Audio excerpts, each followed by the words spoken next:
guys? Mic check 1 2. Happy Monday, everybody. Let's oh dang. That's not what we wanted to do. Let's try this again.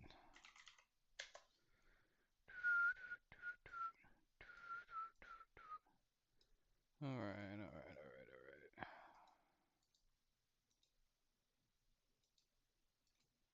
That is not what we want. Let's try this one. Boom! There we go. What up, Rockster? Welcome to the chat. Yo, yo, yo. There you go. First in the house. That's what's up. Man, I got in trouble for our stream on Friday. YouTube blocked certain geos. So, uh you were there for it. It was good. It was a good time, but yeah, I knew I was going to get in trouble for that one. But that was fun. Regardless, that was fun. All right, bear with me one moment, folks. While we let the community know what the heck is going on over here. We're live. Come join chat to earn the kipper.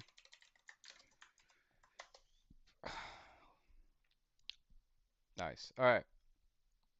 What are we doing today, guys? We got a lot going on. Per usual. Let's see here. We got our water. We got the sweater. We got the Zen. I am a little low on Zen. Little low on Zen. I only have five tabs, 5 pouches. Uh, so one an hour. Then hopefully by then there's enough ice melted down here in Austin, Texas that we can venture out and get some more. But we gotta test the MetaMask snap.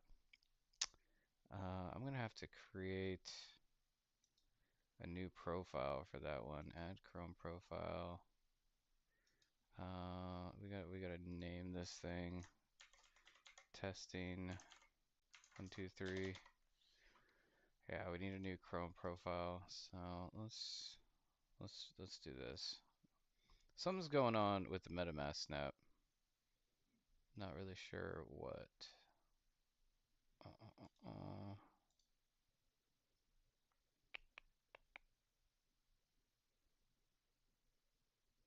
This one? There we go. So that means we need MetaMask.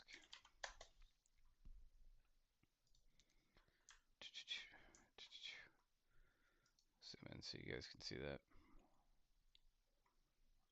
Actually, also, interim in the background, we're gonna listen to the Jordan Hall podcast with Dr. K. I gotta catch up on that. That's what this is all about, folks. Solving the meta crisis. Oh, Wolfram blockchain. There we are.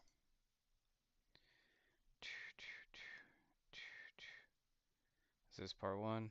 Yeah, part one. All right.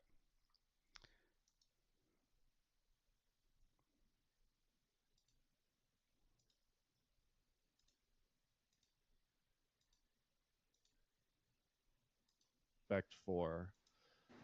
Here's a There we go. brief introduction to them, and then without much extra background to the conversation, I'll let them get into it. Starting with Jordan Hall. Jordan is, I to wonder if we me, can a play this. technologist, a complexity scientist, and a philosopher. Jordan has had There we go. success building and running companies. And with that, Jordan, I think, has taken a deep curiosity in complexity science with the Santa Fe Institute. And since then, I've caught many hours of Jordan's Nope. conversations across a wide range of There we go. topics. And for that, to me, he is a profound philosopher. Dr. K, or Carl Creeder, is a mechanical engineer and has a PhD in material science from There we go. University of Austin. Dr. K has What created up, Crease a Biz? hardware wallet called the Lattice One hardware wallet Welcome to the for chat. storing cryptocurrency. We'll get you hooked up with some Quai. And Dr. K Make is sure you're the signed up for Kipper Money. CTO and co-founder of Quai Network, which is, in my opinion, um, the next There you generation go. of proof of work Shout out blockchains. Crease Biz. And today in this Already hooked up conversation, with Kipper, ready to Dr. rock and K roll. and Jordan will There be you go, man. exploring something that Jordan and I call from Big Bang to blockchain, which is a really big story to tell with All a right, lot of let's get nuance MetaMask. and a lot of billions of years of history. So this is a difficult conversation, but these are the two best people I know to do it. And they're going to have a little fun and they're going to see where this goes. And Carl's going to begin here with a prompt for Jordan to help begin laying the landscape. So without further ado, gentlemen, Heck the yeah, floor is man. yours. Welcome, welcome. Enjoy and talk to you later. We're already diving Cool. into the Thanks, deep Steph. end with this video. Should be a good one. So, Jordan, um, you have this interesting sort of paper that I've seen a draft of called From the Big Bang to Blockchain. What? And maybe you can start to give an introduction on why we have to go all the way back to the Big Bang to begin to understand blockchains. Well, maybe to understand why the blockchain is something that's much more important than basically anybody thinks it is. Um, This is so dumb. yeah, so the basic idea of the theory is that there are certain recurring themes through the arc of the development of the universe. Why And do I that have to those have a recurring Google themes or show Apple up account? as markers of what I'll call an epoch. Um, and then each epoch unfolds what happens at a portal pathway or at a transition point. And the hypothesis is that a really good way of understanding where we are is that we're actually at one of these portals. We're at a transition point and exiting one epoch and entering a new epoch. And that the blockchain, in fact, quite specifically proof of work blockchain, um, is deeply woven into the core infrastructure of what's necessary to navigate that transition properly.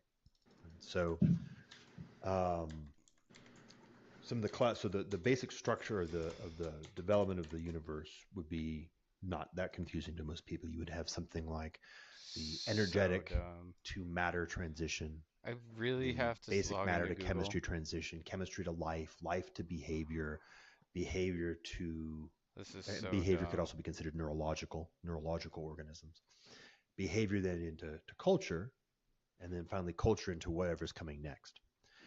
So those are kind of like the Mm. epochs that I'm enumerating. And the key thing is that it looks like the commonality is that there's something happening at the transition between two epochs that has to do with an available potential in the current domain. So let's use, for example, the transition from chemistry and Sorry, guys.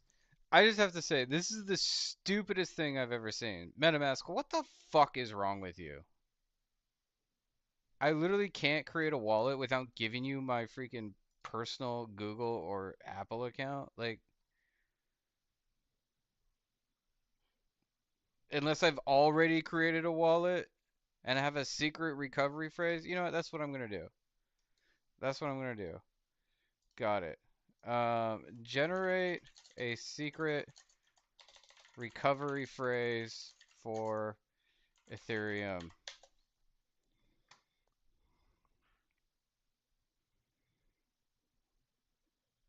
Ah, this is so dumb.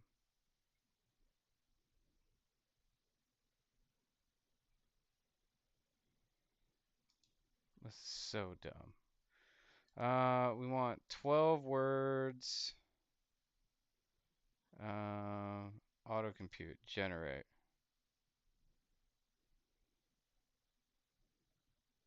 Coin, let's do Ethereum. Is Ethereum? There it is. Generate. All right. So dumb, MetaMask. Seriously, this is like, ugh.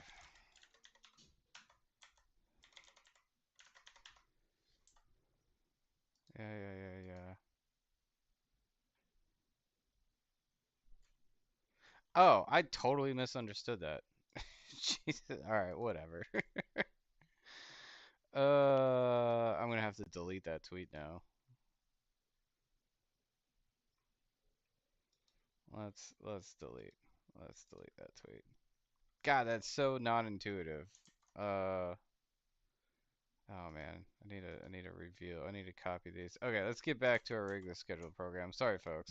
into biology. The mitochondrion, and in specific the ATP molecule, it exists in the landscape of possibility of chemistry. Chemistry can periodically, in very particular circumstances of energy gradients, produce um, something like protobiology. But because the context is so contingent, biology is not sitting on top of a solid foundation, so can't explode as biology until chemistry discovers the set of characteristics that give rise to mitochondria, which can reliably convert a large number of diverse inputs into a very particular universal output of energy known as ATP. And once that particular formula is discovered, that then becomes the energetic substrate upon which all biology sits. And just to kind of to enable the mapping, you can then do the same thing from the movement from biology or from organisms into behavioral organisms with the neuron. And so there's lots of different ways that pre-neural organisms can respond to their environment. But some of the characteristics of the ways that they respond is that they are um, either systemic, evolutionary, that's one way, or they are relatively coarse-grained, the way that a plant turns towards the sun, for example. So there's advantages in being able to respond to your environment, but there's limitations of the mechanical capacity that is embedded in purely chemical cellular responses until the development of a specialized kind of cell that specifically takes inputs and enables a coordinated output across a diversity of ordinary biological cells, in other words, a neuron. And once the neuron is developed, you then explode into the epoch of the neuron, which creates the portfolio of diversified behavioral organisms that we're familiar with. And the idea is that the neuron and the mitochondrion are equivalent expressions of the same basic problem, which is how do you convert energy into information in a fashion that is cheap enough and effective enough to be able, by effective, what I mean is it compresses complexity so that the same thing can be built on top of that that may be vaguely possible in the current environment, but because you've actually created this translation layer, now it has a much larger ability to explore a large portfolio of possibility. Boom. And so what happens is that as you get to the end of the behavioral period, so we're talking about, say, social animals, and then moving into communicating animals that start to have some portfolio of facial expressions and body language, pack, band.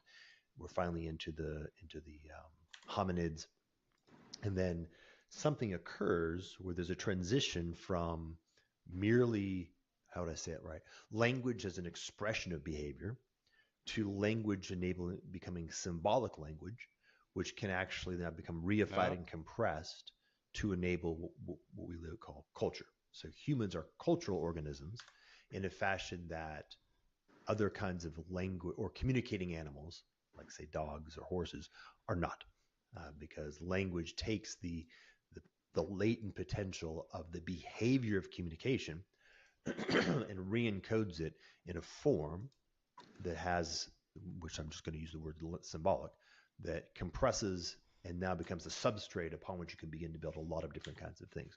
For example, the conversation we're having right now. We can now have arguments. You can produce justifications that can be extracted from particular context and converted and shared across space and time. You Yep. can learn things in the No symbolic worky. layer that can then be copied. I can teach you algebra, and you can now teach algebra to somebody else that has all the advantages that are associated with copying symbolic information. And so we're getting pretty close to the transition point of the conversation. Um, Well, just before we Go get to ahead. the transition point, for the viewers there, and for my own edification, maybe I can try to maybe give a summary and ask a few questions here. Yeah, yeah. Um, so kind of what you're saying is in the evolution of the universe, we have Not these working. epochs, and these epochs bring in with each one sort of increasing complexity. Right? For the energy to matter, to chemistry, to biology, to culture, right? Each one of those is some triggering event that allows sort of the next layer of complexity to develop. And it also seems though that underlying each one of these sort of epochs, there's a thermodynamic driver. So each one of these are all either driven by energy, or when you get to biology, it's driven by sort of trying to capture the free energy to be able to subsist and evolve, right? Yep. So the big steps to you were mentioning mitochondria seem to be around either energetic or informational exploits that come into being, right? So if we look at mitochondria, right, that is an energetic exploit that allows cells to generate their own ATP, which allows them to be much more mobile and dynamic. And another maybe example of an energetic exploit would be animals going from being vegetarian, or I guess there's many steps. Like one is photosynthetic, then another one is sort of plant eaters, and then another one is meat eaters. Those are all like step changes in energetic exploits in the evolutionary process of trying to get higher gradients of free energy more efficiently within a biological system. Yep. And then the other thing that's kind of interesting too is you're drawing this when we get to culture and we get to language, you're drawing actually a connection between, but maybe we haven't drawn that connection yet. But information is seemingly one of these exploits. So language is an exploit that's used to affect the transfer of information, which allows us to cooperatively be more efficient in our energetic exploits of our environment, right? Yes. Um, Yep. and I think one thing that's like very interesting is that as that information system gets more efficient, um, and potentially moves from, say, the subjective of language into the objective of math, there's actually a point at which information and energy All right. become somewhat synonymous. And this is kind of the concept of Shannon entropy in information science. It's also very related to proof of work in blockchains. So maybe this next epoch that we're on has something to do with the convergence of the information exploits to the energy exploits inside of a proof of work system. All right. Quick pause. Let's see here. We were able to replicate the MetaMask issue, guys. Fucking MetaMask.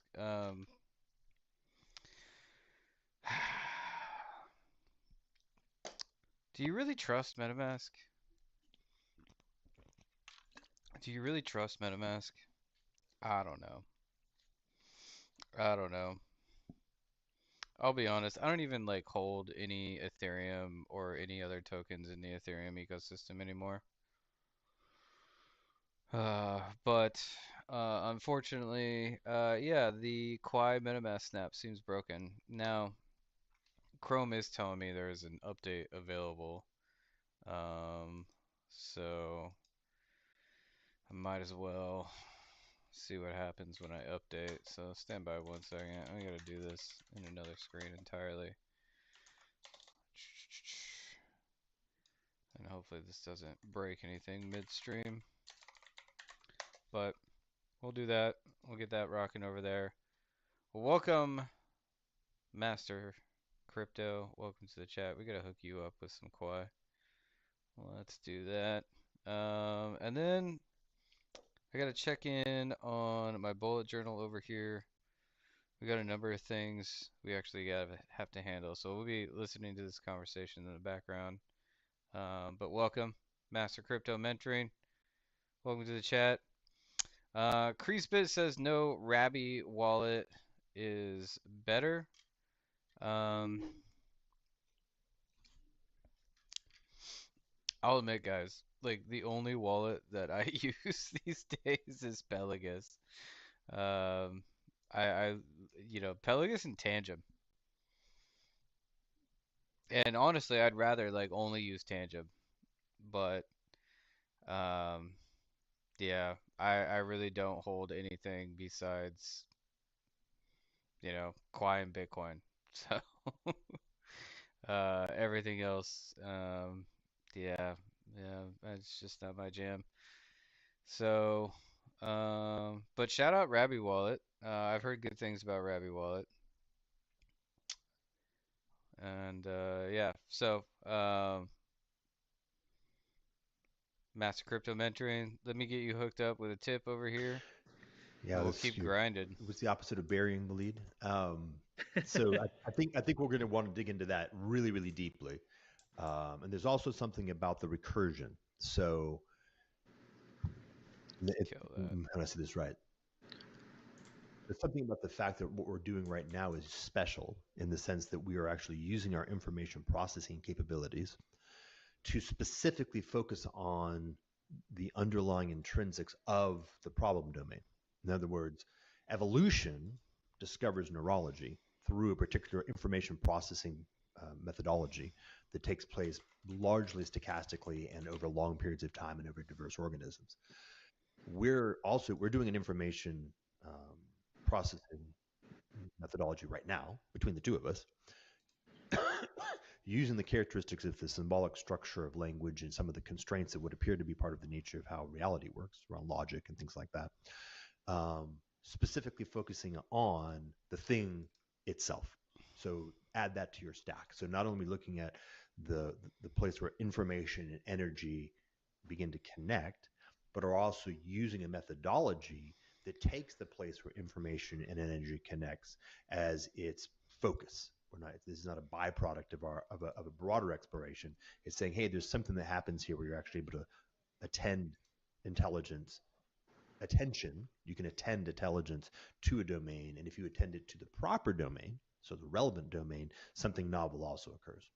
So let me go back and take your recapitulation and scrub it a little bit, because there's a few tweaks that I think will get us to a high enough level of clarity that we can actually start moving on to the next piece. At each transition point, you have both information and energy participating, which is to say that, for example, you could say that a mitochondrion is a form, it's an architecture or a design, which is to say it's in the information domain, that radically compresses the probabilistic likelihood of certain phenomena occurring. As this sort of what a cell is, for example, like any repeatable system dynamic has that characteristic. And so that's the information side.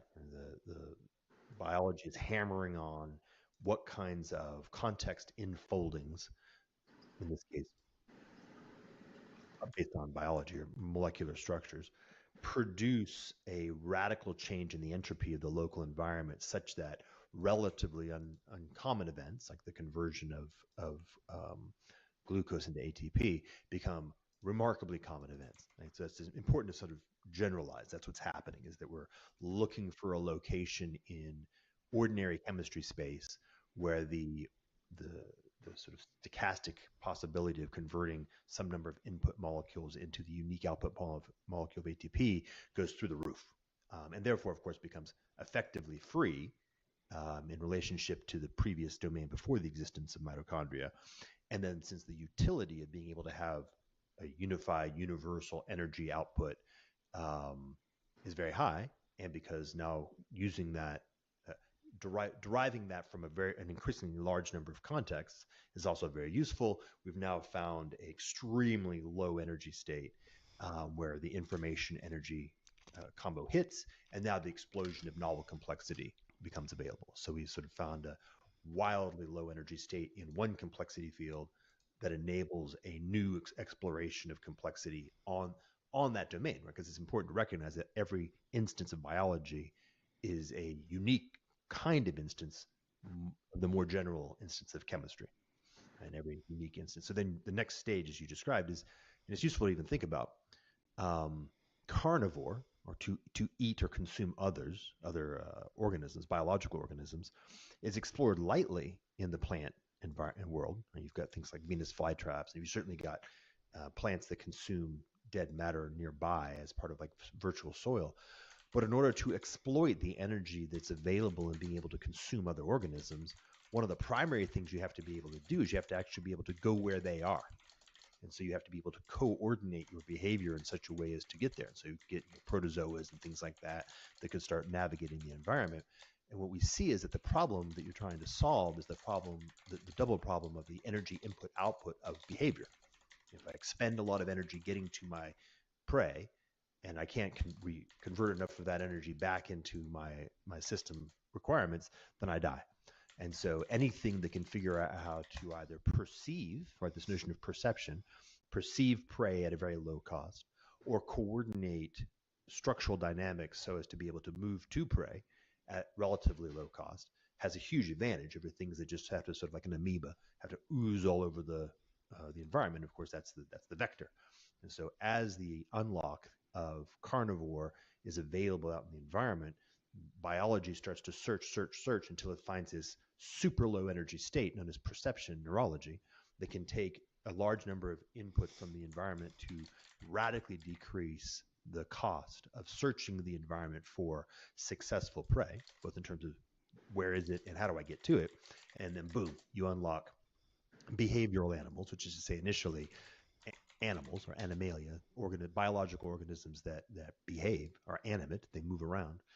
And then what's interesting about that is as these organisms begin to explore the space of animal, an ambient possibility is modulating behavior in such a way that produces a new information field in the environment. You can vocalize, ooh, ooh, like that, and that enables a variety of different low-cost coordination possibilities with other organisms, which might be initially alert, here comes another predator, but it might ultimately becomes possible to then coordinate groups of animals, and we see that has advantages. And so you can see how the ridgeline of that gradient leads to the exploration of coordinated groups. And then you run into language, what we're doing. And remember, language is just a kind of communication, which is a kind of behavior, which is a kind of a coordinated cellular metabolism, which is a kind of chemistry. And so the stack maintains integrity all the way up. But language has all these advantages that other kinds of behavioral communication don't have, which affords a unique capability of coordination. And again, an explosion, a radical asymmetry in coordination capacity. And then we see all the different kinds of things that emerge on the substrate of language. So, And then, so, so go ahead. language is an interesting waypoint though for me because um, language I kind of see as like a proof of concept in some ways because it's this subjective thing, right? It's very interesting how we can formulate these sounds that represent abstract ideas that I can tell you I'm sitting upright in a rectangular room, and that gives you a imagery of where I am, right? Though I haven't conveyed I've conveyed very much a compressed representation of my environment, right? Yep. But with that compression, there's this huge degree of subjectivity that comes into view. So you have a rough idea, but maybe you don't have a precise idea. So language is nice, and that allows us to communicate. But because of the compression inherent in communicating abstract ideas, there's always a high degree of imprecision or loss that can exist within language. And one thing that I think is very interesting is as we're getting to blockchains, the sort of concept of objectivity is reintroduced because we're trying to develop much more expressive abstract ideas built all the way down to math, and the math is not imprecise. So in some ways, when we're trying to build these sort of objective programmable systems, if it links all the way down to The heck? Cursor is being mathematics, really weird right you're now. actually trying to reconstruct language in a more objective format. Yeah, I think that when I was thinking through this theory, I ended up having two branches that I didn't settle. One branch is culture, what is sometimes called systems of justification that sit on top of language. So language is a piece of it, but it's not the whole story. Symbolic language specifically are adequate and therefore have defined the epoch that we're in and we're exiting.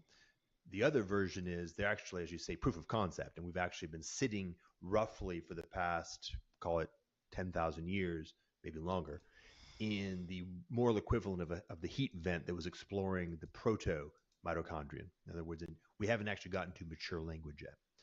For disambiguation purposes, I include math as a kind of symbolic language. But as you say, it's a kind of symbolic language which pegs objectivity, or we could even say it pegs the transcendent, whereas most language, effectively every other kind of language, is oriented towards the coordination of biological organisms. And so it has a different, it biases in different directions, targets more towards the immanent, which is to say more towards the particular experience of individuals, and not towards those things which are universals and therefore can be very, very precise. Which is interesting because then what happens is what we see with blockchain is you see these 2 points connect. You have the ability to enable human beings to coordinate with each other by means of something which is bound both vertically by math into the transcendent and vertically by proof of work into the absolute immanent of pure energy. And that then takes us from Big Bang all the way to the top. Right? So you get actually, I apologize, let me recapitulate. In just the same way that I did the chain from behavior sits on top of biology, which sits on top of chemistry, every single stage ultimately has to be grounded in the energetic. And so as we talked about, biology only really works because biology has a net return on energy. Carnivore only really works because, or behavior animal, because there's a net return on energy. So the thing that is being sought is something that enables a new mode, and modally distinct way to achieve a net return on energy, but you're ultimately looking for net return on energy. And so one of the biggest challenges of language is that for so long as we were using symbolic language to solve the set of problems that were associated with band level human societies, in other words, calories, feeding ourselves. In other words, we were competing with other animals as carnivores, as hunters. It was loosely coupled to the same problem of energy, but the amount of energy it made available, of course, we're living in a civilization that has, I don't know how many orders of magnitude of energy we deploy these days than the average hunter-gatherer, is several orders of magnitude larger, and therefore has this problem of slippage, which is what we see in civilization, where we begin to act as if it's ungrounded to actual energy for long periods of time. So I'm gonna call this we're gonna bridge to this conversation. I think it'll be useful. A guy named Joseph Tainter explored this quite deeply. So if we'd like to wrap up the first step for the moment at least, and let me know if you're ready for that, we can maybe move into the second piece, which is the Tainter curve, which is useful to explore for a little while. Yeah, I just want to make one comment on the net return on energy. It's interesting if you look at proof of work blockchains as they currently exist. They're in the proto state because they have not yet figured out how to get a net return. Yes. Yeah. Well. Yeah. Oh man. So bookmark that. Let's make that the third Let's make that the third thing we talk about. I think that's hyper critical. This is actually the very first thing that I wrote publicly about Bitcoin a long time ago, like 2014, 2016, somewhere in there, was about this thing that I called self-organizing collective intelligence. And yes, I agree. I think that we're sitting Okay. still where proof of work blockchain is kind of like in the fetal state and therefore parasitic state. Right? It sits inside the womb of a larger organism that it's ruthlessly extracting resource from, but until it is actually able to stand on its own feet, it produces a feedback loop that coordinates a net return of energy in all the ways that are necessary for it to maintain its own homeostasis. That is not, in fact, an actual viable thing. So that's a really powerful thing to get to. Yeah, and then Is it okay? and then the one other comment before we get to Tainter, it was just interesting is you're saying we get this disconnection. I see it as information loss through abstraction, right? And um, I don't know if you're familiar with the book Simulacra and Simulation, but basically the idea is with every you kind of have like things that are real, right? Um, and then you have representations of those things, which are simulations of the real that we use to facilitate various things in society.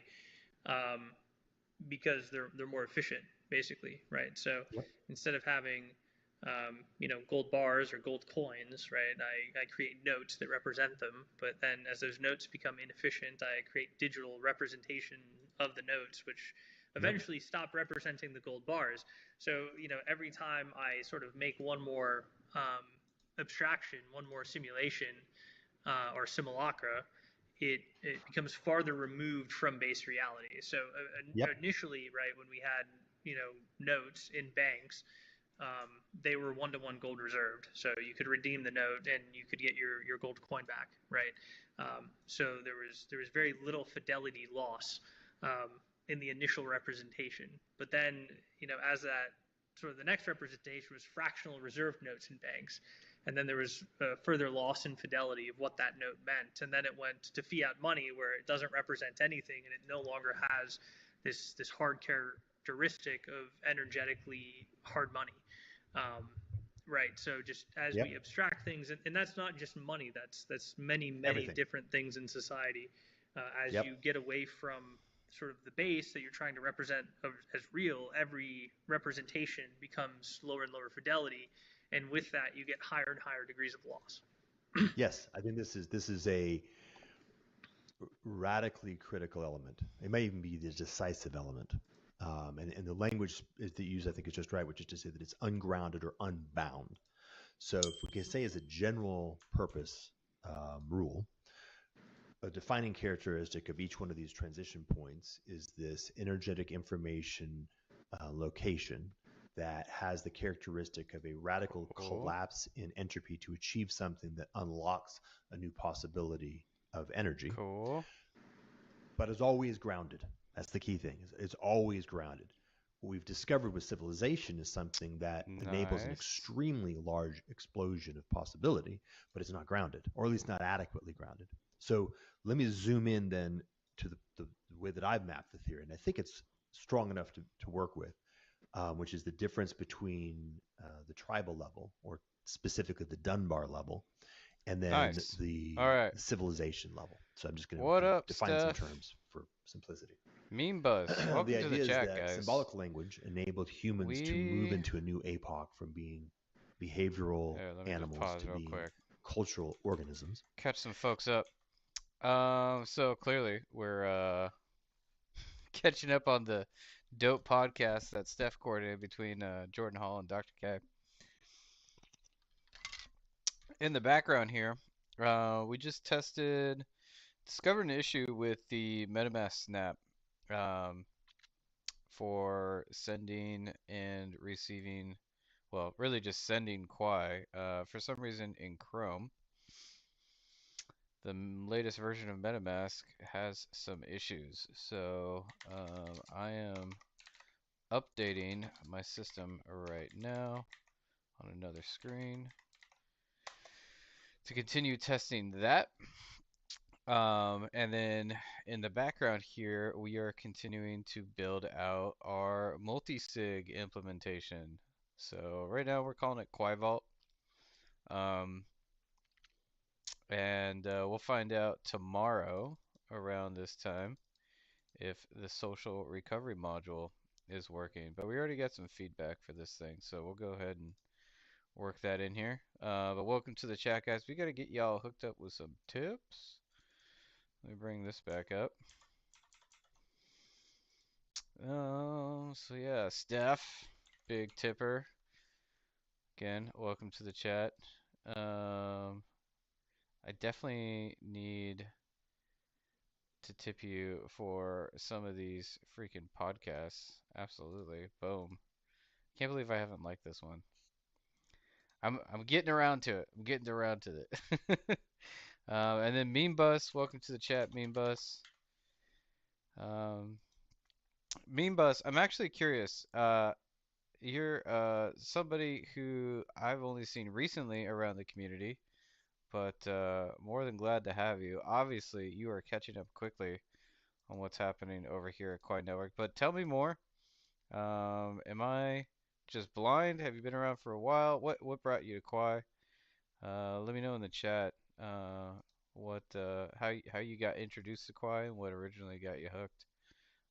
That'd be good to know. Good to know. We've been telling a lot of stories lately about how we got into Quai. So thanks for joining the chat, folks. We're gonna keep building. And the kind of cultural organisms that we produced are governed by Dunbar scale groups. There's a lot of reasons for that. I'll just kind of enumerate a couple. One is that if you can produce a group of hominids that are on the order of 150, they can have strong division of labor. That's important. We actually have a very high degree of division of labor at the earliest levels in anthropology. And very high levels of coordination and the ability to reify and propagate novel discoveries in abstraction space, culture. This has a categorical competitive advantage over all other previous forms of behavioral organisms. And so, over a period of time, these organisms begin to expand all over the world, occupy all niches, become the peak predators in all niches, and the success of the anthropos. So that's kind of that story. That's what unlocks in that epoch. The growth of the population in these bands beyond the Dunbar limit is inhibited by the fact that there's a bunch of catastrophic failure events that occur in this unbinding of language when you grow beyond Dunbar 4 or 5, right? So you start getting to groups 1,000, 1,500, 15,000. There's a very large number of advantages in having a large number of people in a well-coordinated group, but the disadvantages. So Meanbus says originally introduced to Quai through a YouTuber who late last year was talking about Zebek and how they were integrating with a new network. Heck yeah, man. Heck yeah. Zebek, good partner. Man, they integrated us like really, really quickly. So if you guys aren't familiar with Zebek, I think it's card.zebek.com?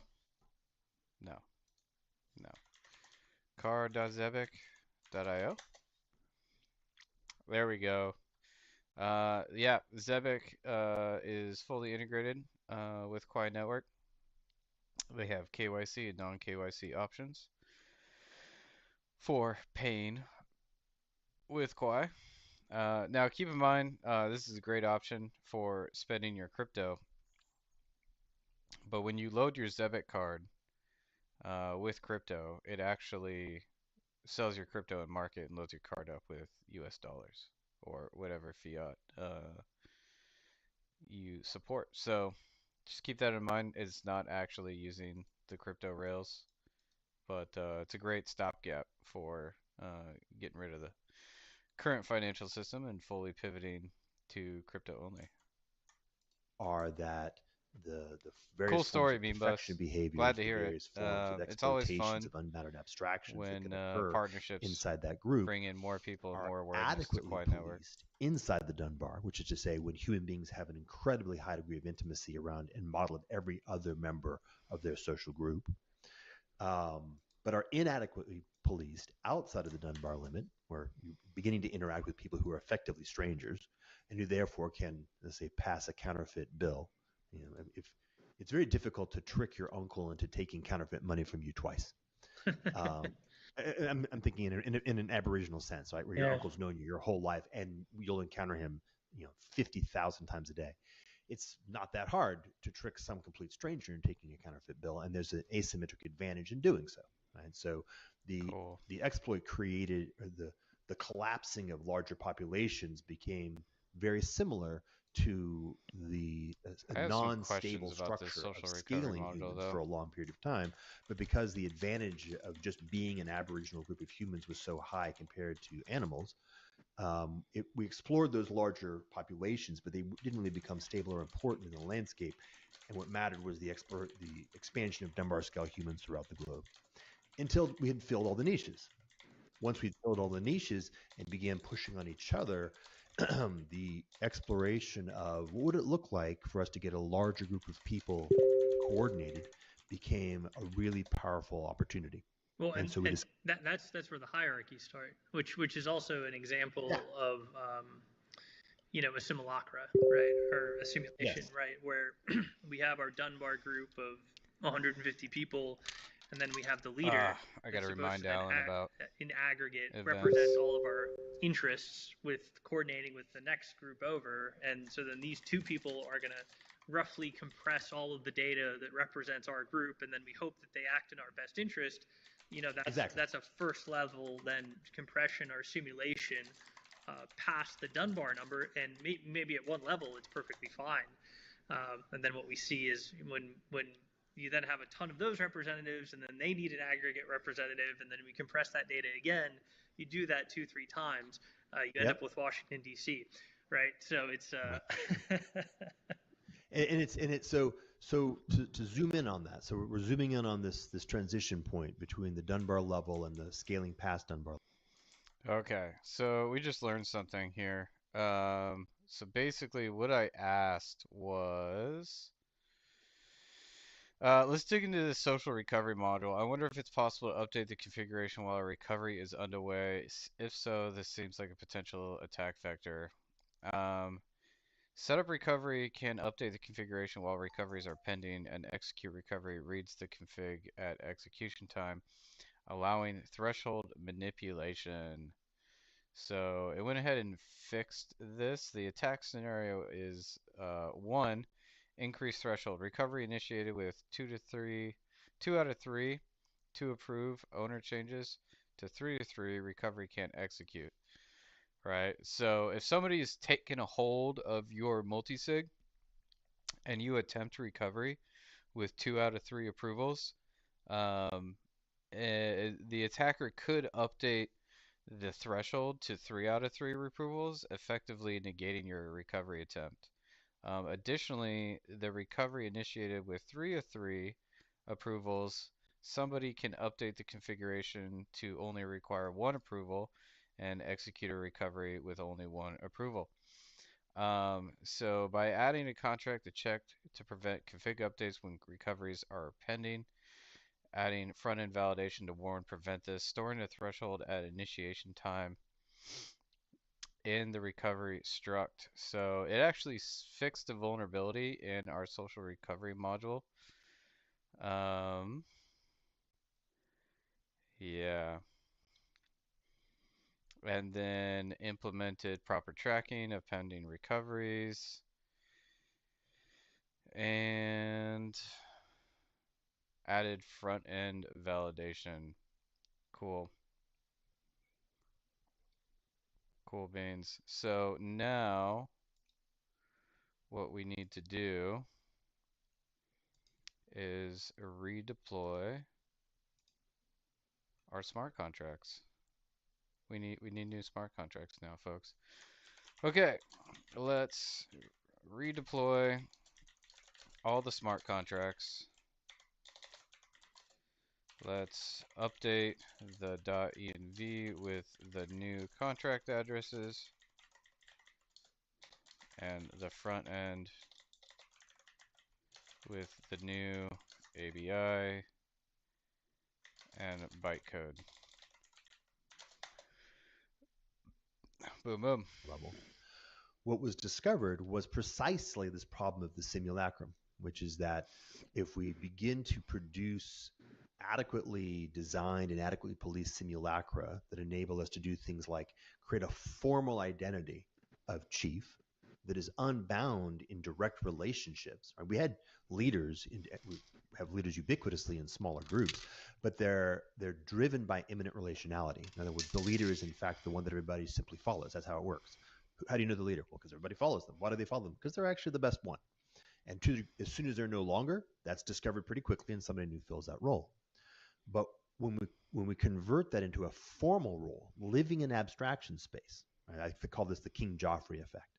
Everybody agrees that Joffrey is a terrible king, but we're Wait, the King Joffrey effect? That's hilarious. now so invested in the formal structure Of of the king. official king that we're just gonna fucking live with it until he dies. Maybe we accelerate that last part, but that's the only way we got to get out of it. We discovered that by means of the use of abstraction, we can construct a new way of living on the basis of formalisms. Right? That is civilization. Civilization, what happens when human beings invert their relationships from being their lives from being governed principally by the immanent relationality of direct experience to being governed increasingly by formalisms and abstractions. In other words, we step from Baudrillard 1. I just have to say, this is super ironic because my fiance and I are actually watching Game of Thrones. And the two people that she wanted dead more than anybody were King Joffrey and Ramsay Bolton. Comment in chat if you've seen Game of Thrones and you agree. Into Baudrillard 2. It's interesting though. You say the King Joffrey problem.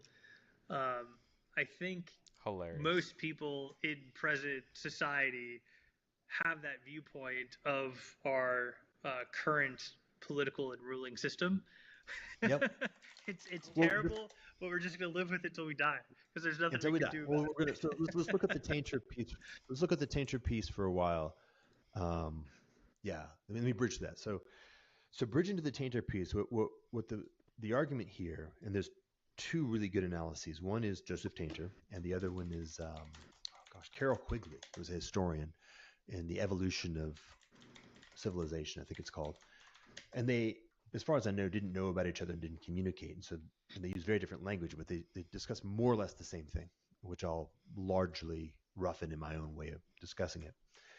The basic idea is that civilization is a muddle. It's an endeavor, or a kludge is actually even a better language. Civilization is a kludge. It unlocks the enormous advantages of coordination at scale by virtue of a variety of different unstable formalisms of simulation layer two. Mostly things like law and various forms of governance structures, institutional forms. Um, and by the way, like when you look at the Constitution and the Federalist Papers, what you're looking is at a bunch of people who are extremely aware of the difficulty of designing a governance structure that will not get corrupted instantaneously. So they're aware of the problem that I'm about to articulate, the tainter problem, which is there's an information energy dynamic that occurs in civilization, which goes through a series of stages, where you produce institutions. And let's say, for example, we're talking about the institutions that were built in the mid-century, 20th century, that are largely driven initially around the exploitation of a new form of energy, in this case, oil, and all the ancillary consequences around that, and some other adjacent elements that are relatively arbitrary get to benefit from that institutional center. And you exploit that new energy source. And so you explode the capacity. It turns out oil is a very powerful return on energy investment. You build an entire global civilization around the ability to find, deploy, and exploit oil. And then a lot of other things get built on top of that. And this increases population, which increases the underlying coordination capacity, the potential collaboration capacity in the overall civilization. The energy asymmetry is still high enough. You can keep growing more people, which creates more potential energy inside the coordination structure, which enables the exploration of more and more and more space of possibility, which enables the explosion of different kinds of technology, each of which consume more energy, but you have an energy surplus, so you continue to expand and you kind of fill the space. Tainter was largely exploring things like the Mayans, so we can zip back. But the basic idea is that you fill that space. You fill the space of energetic surplus until it starts to become closer and closer to a trade-off. You get to a fragility. The problem is you've invested an enormous amount of energy, and I mean this in terms of human beings being educated and trained, exploring processes and formalisms to be able to actually build and maintain. You've invested an enormous amount of energy in the institutional structures that you've built on the way there. And so we have things like the sort of the neoliberal global institutional order. We have things like the entire logistics and distribution channels that we've built up to be able to move resources all over the planet. There's a lot of sort of sunk cost in an entire structure, which has an enormous carrying cost to maintain and operate, which made a lot of sense when you had a significant energy invested return on the centerpiece of that civilization structure. But as that starts, the curve starts to top, you find that you're in a fork. You have two choices. One choice is that you can try to really significantly refactor the civilization that you live in, degrade existing institutions down to the studs if necessary and redesign. Or you can kind of close your eyes and double down, which of course is what usually happens and which we certainly have done. So when you close your eyes and double down, what you end up doing is you get the advantages of learning. You get better at the things that you've been doing. So you get to build giant oil rigs in the middle of the Gulf that can drill down 10 times larger than anything else. You can frack. You get optimization techniques against all the things that you've been doing, but you get the disadvantage that you're now deeper and deeper and deeper into the hole around the things that are in fact no longer going to continue working. In other words, you're riding a curve down. So you have a curve up of energy investment. Then you've reached the top of your energy curve. On the curve down, what you're getting is the efficiency of the techniques of deployment, distribution, exploitation that you're now able to develop, but you're increasingly trapped because the energy cap is starting to come on top of you.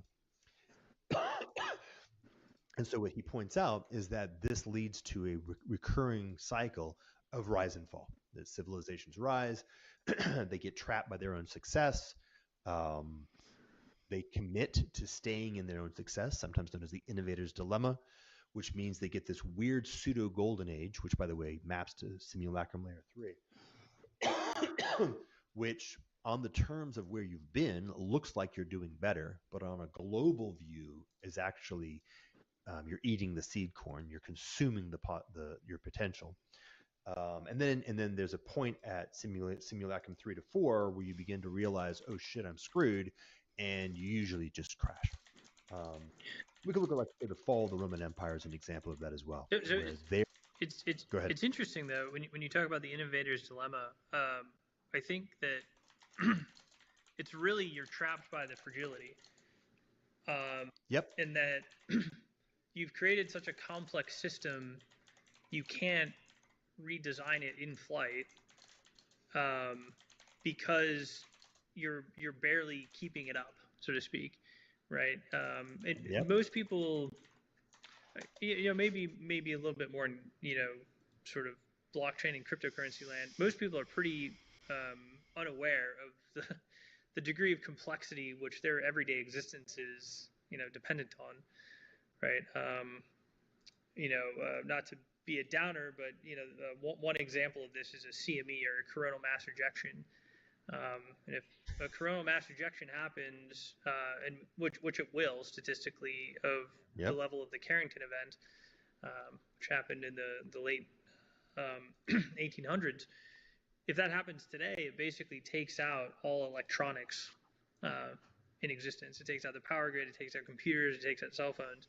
And the problem is with that and with modern civilizations, we live so far disconnected from our subsistence, right?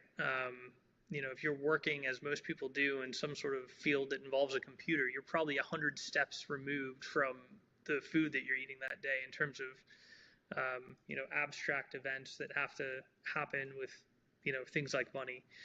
And if the power goes out, like we're in a hard shape real fast, right? Yeah. I think the Department of Energy did a study, and they said if we had a Carrington level event and it hit North America, we'd lose power for 2 years, and by the time it was over, 90% of us would be dead. Yeah. So that's just the fragility that happens as the systems scale. But the innovator's dilemma is the fact that it's almost impossible once you get to that scale to redesign it in flight, or it's very, very difficult. Yep. Yeah, and Yeah. when you move from simulation 2 to simulation 3, you start also running into the problem that there's no core capacity to understand the system that you're living in well enough to even meaningfully contemplate what it would look like to modify it. Right? So you've got No one even understands it at that point. exactly no one understands it. Yeah. And so then what ends up happening is that each time you go through the process of recognizing that this is true, and then deluding yourself and saying, I'm just going to Cool. kick the can down the road to keep it alive, you're moving into simulacrum. All right. So the social recovery module, I think is fully cooked. We removed a potential attack vector from being able to reconfigure it when a recovery is underway. So, boom, guys. All right, so now we have 3 modules fully configurable, implemented both in the front end and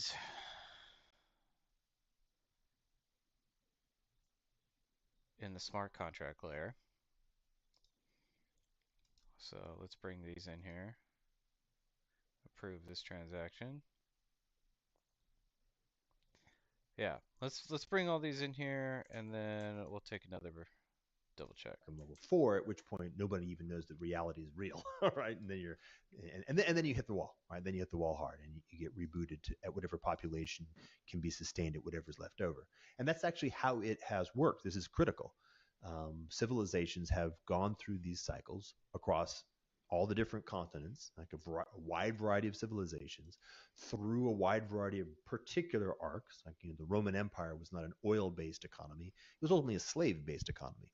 And the way that it maintained itself was to expand the empire to include more people, finding ways to produce enough food to maintain populations, but largely an expansionary environment. Once it stopped expanding, it started entering into this unstable equilibrium. Yeah, there's the curve. And then it collapses.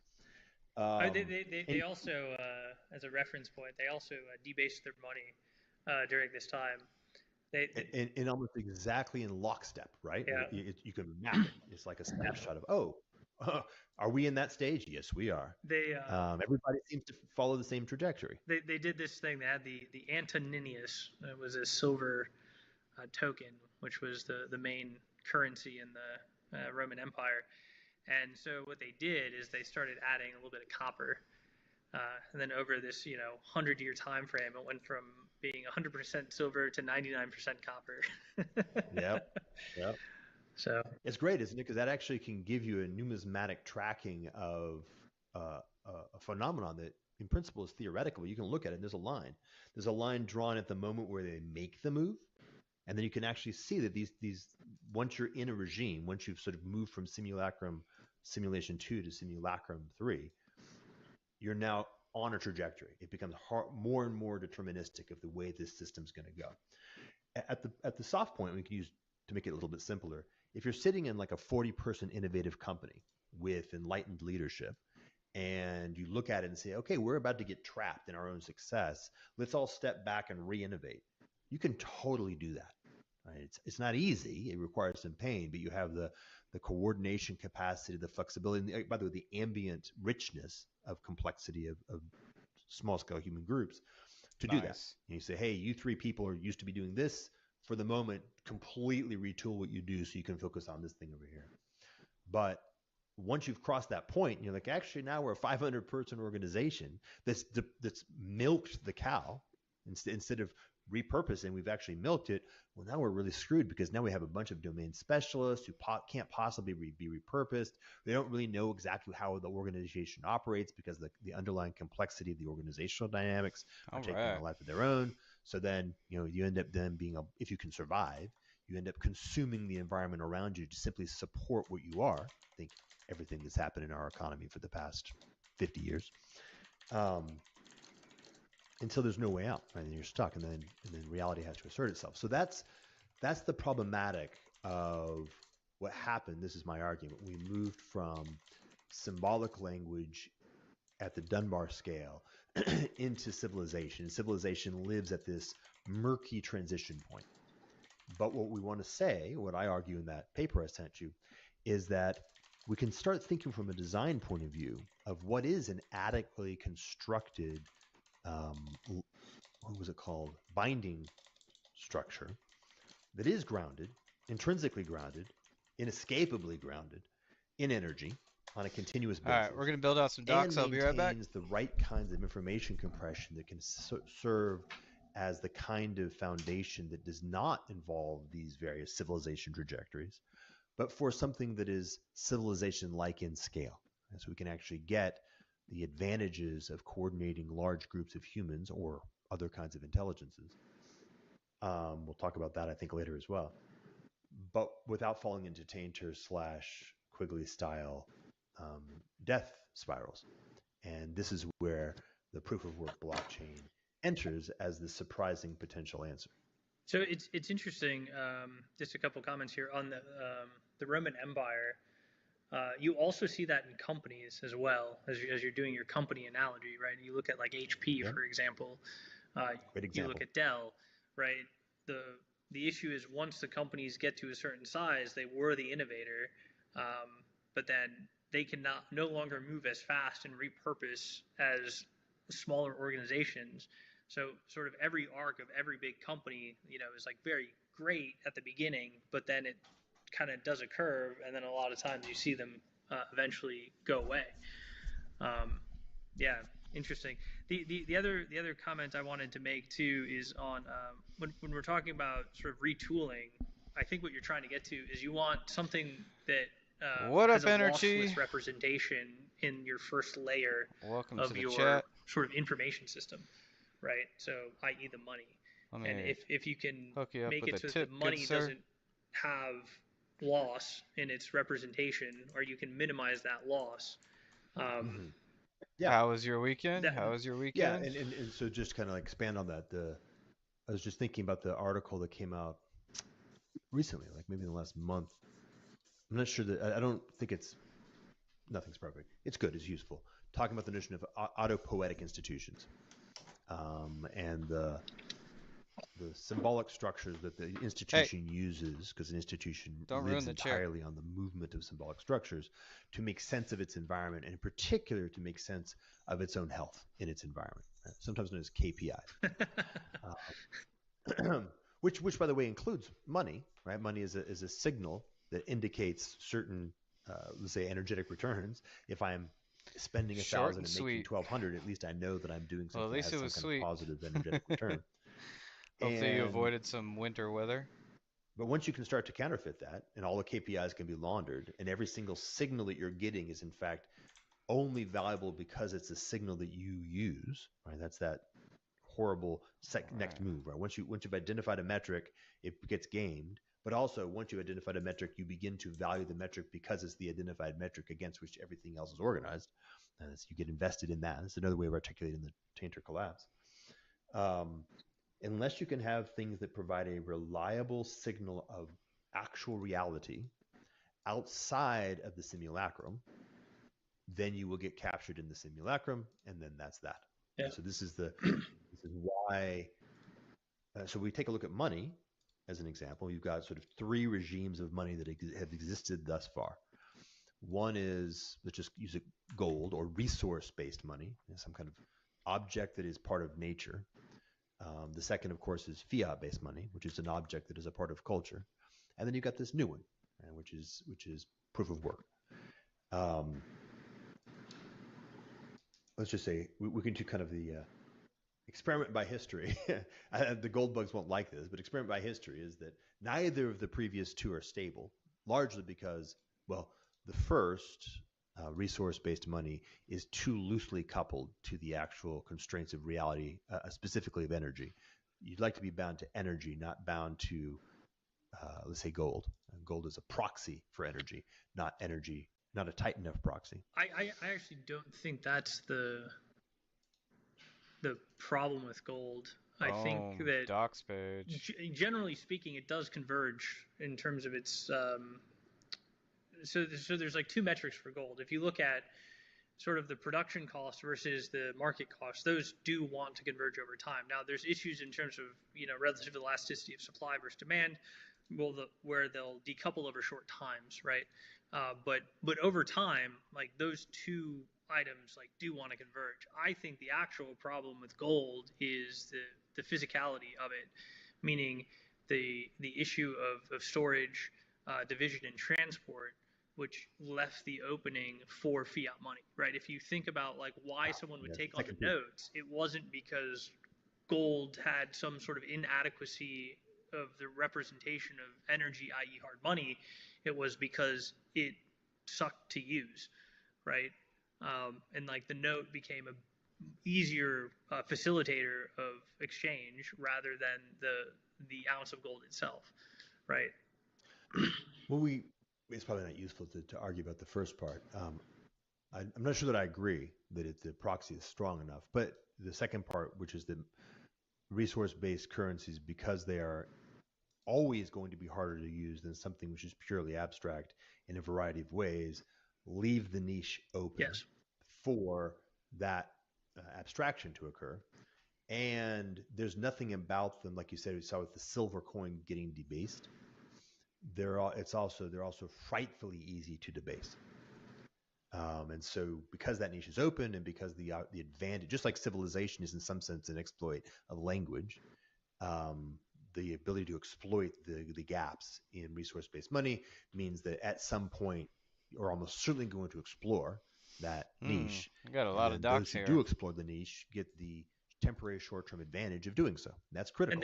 There is a temporary shorter-term advantage of doing it. They've done it again and again and again, all the way through collapse, right? So you're always going to have enterprising, sociopathic individuals in society that will run those exploits, and they put us through cycles of booms and busts all the time.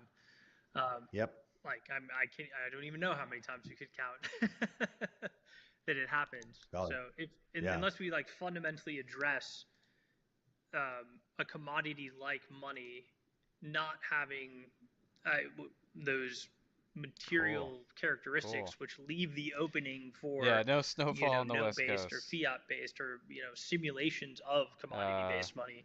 My family out in Colorado also missed out on snowfall, but had negative 14 let me actually, it strikes me as it may be useful a little bit further down the road for me to argue the proxy point a little bit. And I think I can do it. I'm going to do it at one level of theory. So the symbol that you're using to enable coordination that is bound in the downward direction to energy and the upward direction to the collective intelligence that it's able to coordinate, the closer it is to perfect, the more information processing it can handle without being subject to these exploits.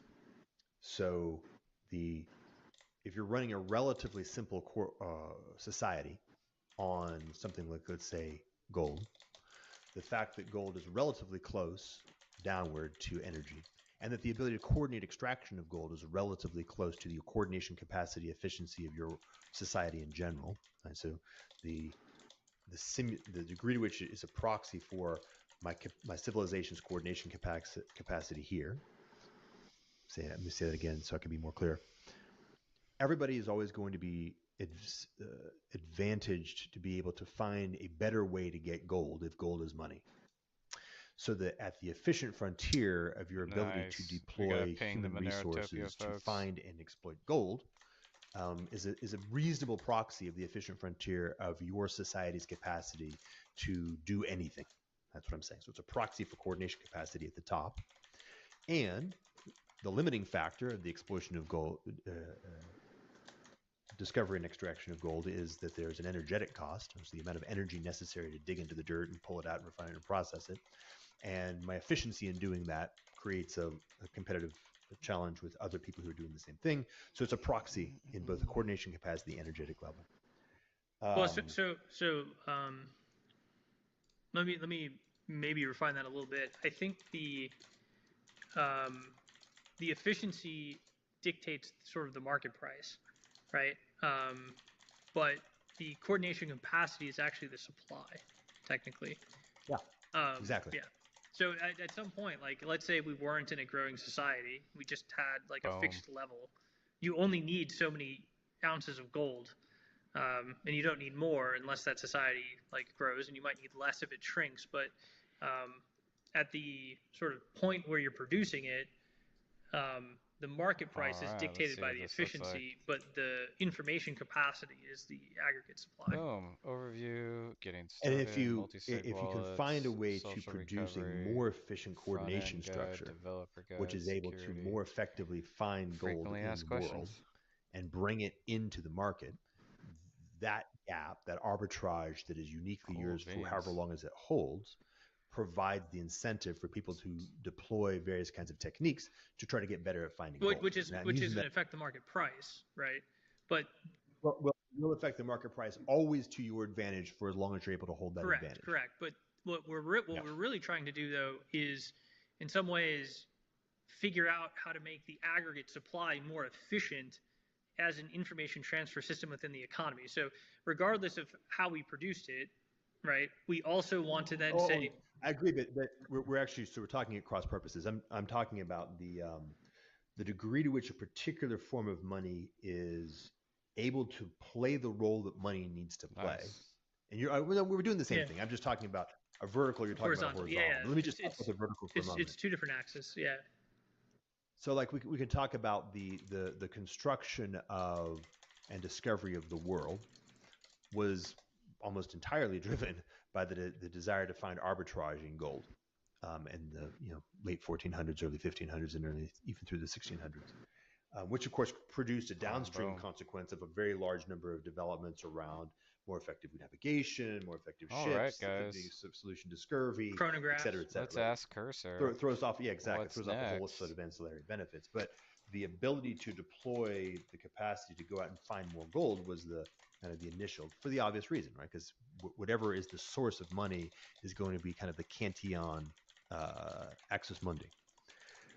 Now, the problem is that as a group of people, What's for the moment, I'll next? just say a society.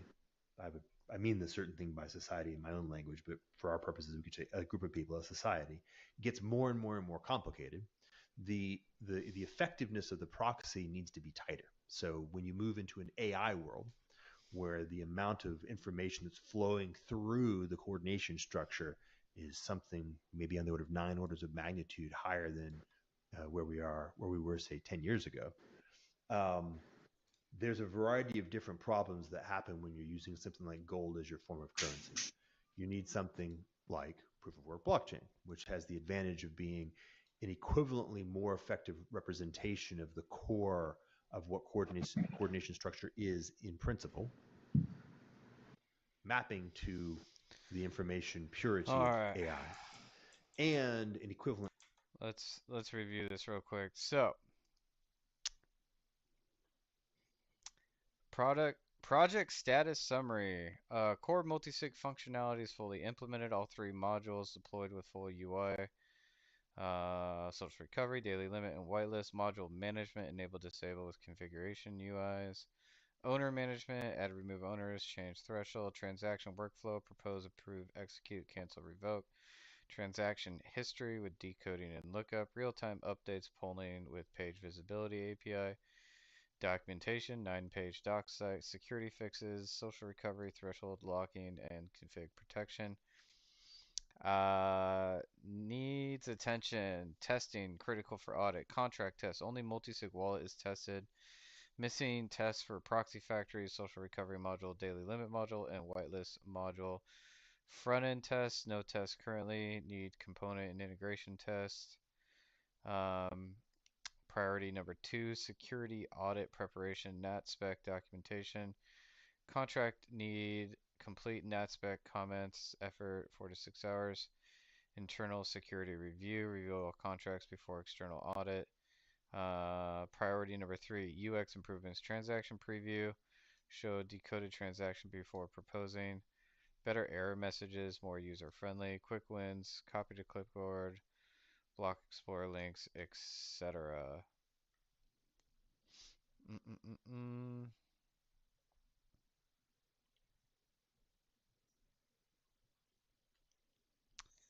All right.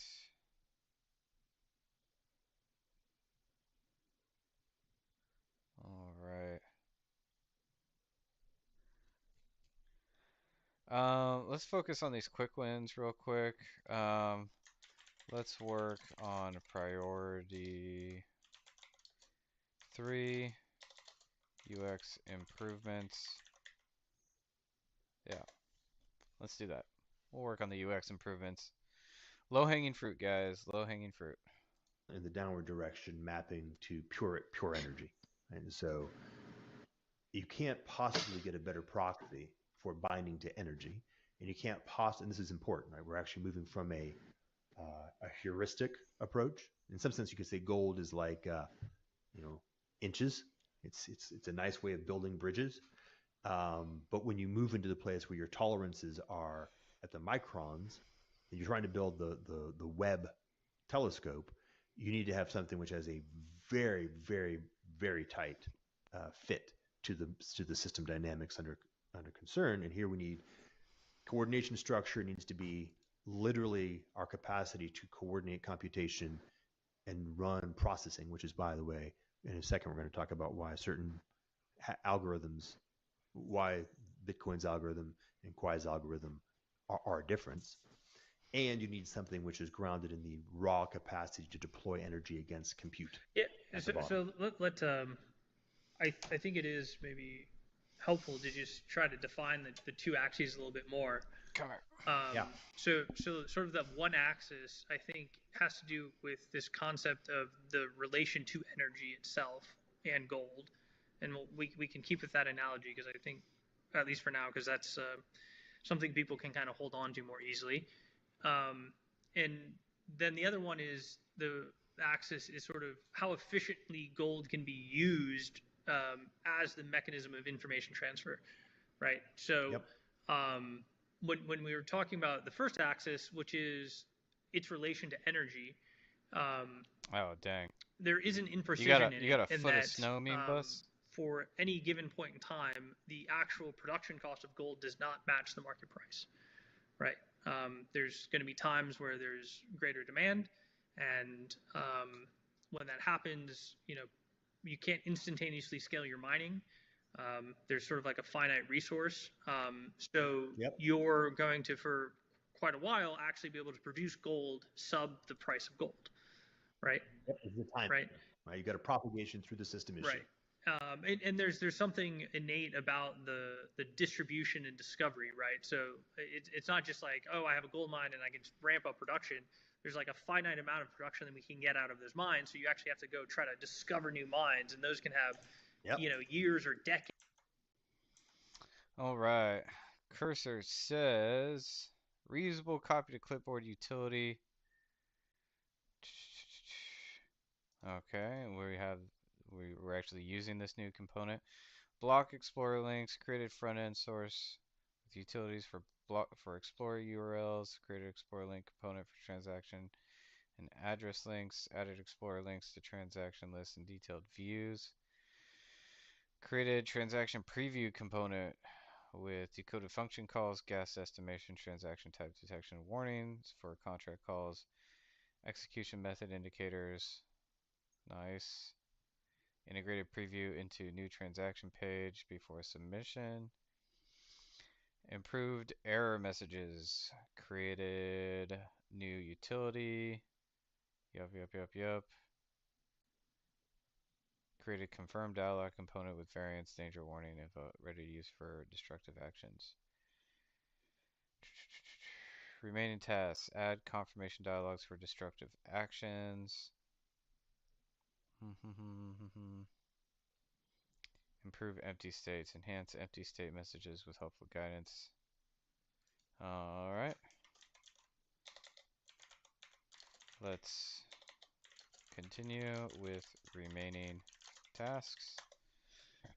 Let's see what this looks like here in a minute. Decades of lag relative to the signal of demand, right? Yep. And then the other problem that you have on the other side is, let's say there's like a crash, which is suddenly economic activity drops, so the amount of gold that you desire in the system goes down, or just demand for gold goes down. You know, you're going to get miners stopping production, but the stopping of production doesn't destroy existing supply, right? So Yep. it's an expanding only, relatively inelastic supply. And that characteristic of gold is what causes it to decouple in the short term from its production cost. But over time, it always wants to reconverge to its production cost. It could just take decades, right?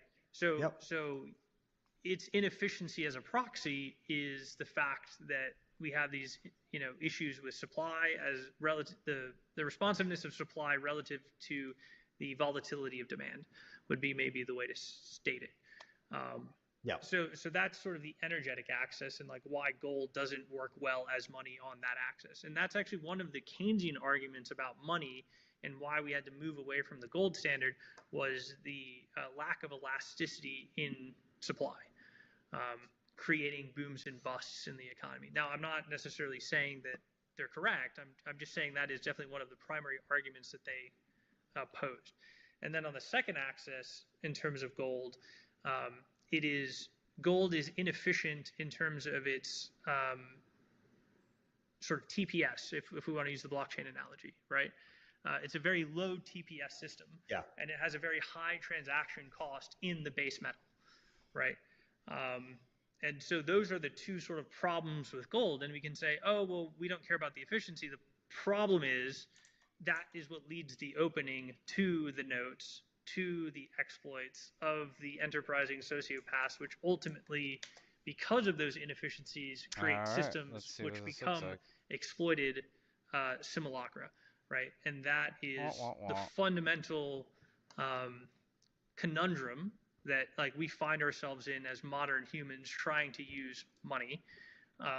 Yeah. Right. And then the one other item that I will want to say about the vertical axis is it's really talking about soundness.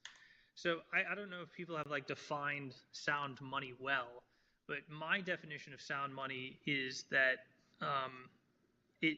you have sound money if your mint is your face, right? So if the market price is always your production cost, and the closer those two numbers converge, that represents the soundness of the money. And that's it. So it doesn't have to be like a physical good. It just has to be such that your production cost is always wanting to be your market price. Nope. Still have the issue. That might be right. Let me throw some things at that. So this is one level less abstract, and therefore may all be capturing what you're saying. So an example, a standard example would be something like resilience to counterfeit. There we go. All right. So if something is easy to counterfeit by hypothesis, the production cost of counterfeit, let's try disabling cross product not being caught counterfeiting, is lower than the market price, and so the debasing vector is too high. And so a sound money should something where the debasement vector is effectively not zero. There's no debasement vector, which is where something like fiat and gold have a challenge. Fiat is much easier to debase. Gold is harder to debase. So it's an advantage for gold vis-a-vis fiat in the sound of Oh, the money. interesting. So you're actually adding a secondary Okay, parameter, so our um, Explorer link is wrong. which is almost like the cost of verifiability. So you need something that so sound okay. So yeah, I agree with the second parameter you're adding. So to have sound money, Okay, you we need need to something whose update production this. cost So let's tell is convergent cursor. to its market price and its authenticity is easily verified. Right. Yeah, So that's there you go. kind of I don't know if you saw CZ and Schiff debate. I didn't know. Oh yeah, so they did a debate, and CZ just like brought a gold bar out, and he's like, "I have this 100-gram gold bar," and then he just like handed it to Schiff, and he's like, "Is it real or not?" And he kind of just sort of QED'd the argument because, or at least at the surface level, he did right. Like there's Yeah, techniques like X-ray fluorescence that can do a very good job of identifying gold.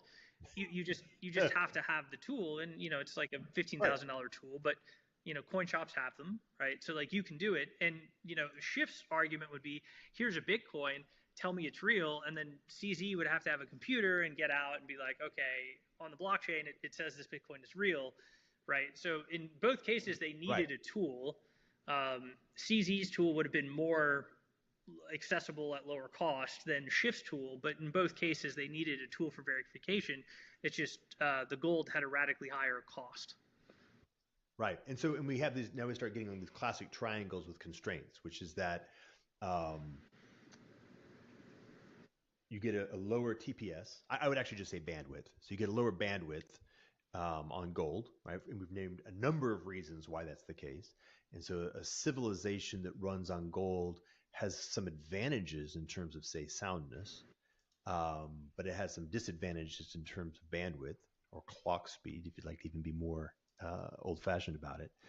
And therefore, by the way, will tend to Yeah, lose head to I don't think head this with a transaction civilization that's running on exists fiat, because the on fiat the is basically Explorer on cocaine. until it's It gets the executed. advantage Let's of a see. much Let's higher see what clock happens speed, here. which allows a much higher level coordination capacity, but at the cost of a much lower soundness, which means that it's the cost that it will inevitably find itself debased in a finite time. I'll And also so, I'll also add to that though, and this does go back to the Keynesian argument a little bit. The elasticity of the fiat is different than the elasticity of gold, right? yeah, And that is part of what makes it more efficient because it can expand and contract supply adequately with demand.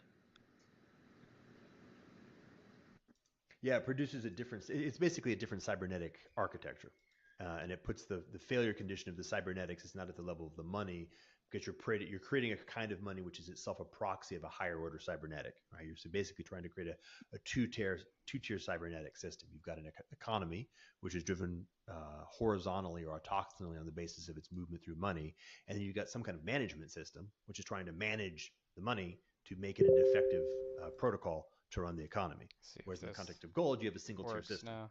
more or less. Well, yeah. So Uh, like for example, though, if we had say like a gold printer, but the gold printer still required you to put in like the same amount of energy to get ounces of gold out, you could solve the issue of supply inelasticity that puts gold at a disadvantage relative to fiat. You would still have um, All right, let's load this you wallet know, up with some funds here. the inefficiency of the physicality of the Let's gold go relative to the here. nodes. But in terms of the supply, you could Copy. hypothetically correct it if you could Send to 5 allow Quai. elasticity in supply while still maintaining the soundness. yes. Well, kind of. It depends on. Well, yeah, you're right. Because the energy. But this is the point. Because now what's happened, what you've done in that hypothetical, is you've produced a technology which strictly binds the transcendent architecture of gold as an element in form, right? The form of gold, Boom. and the 5 energetic Quai at all received. the way down to the quantum mechanical level, the ability to marshal energy vertically into the form Send of gold, 1 right? So Quai you've back. actually created something which is extremely tight. The reason why gold is because there's something transcendent. It's math, right? It has a very specific elemental form that is only able to be produced in supernovas, right? So it's a very unique creation event, and is produced by energy in a very particular way, right? So it's a unique instance of the energy information crossover, which is why it's so effective. And what we're looking for is something that has those characteristics, but also completely covers the domain that fiat covers, right? Has those sets of characteristics and selects the best of both. That's right. So now it's no longer going to be outcompeted by fiat in head-to-head competition. This is the reason, right? What happens is you can use like history. What up, Matt? When Western countries were bound to metal standards Not much and of they a found themselves snowstorm down here. rapidly in Just debt because an inch of war is ice expensive. over Any everything. any country that was able to debase their currency so that Literally they could raining spend ice more in virtual Austin, money now Texas.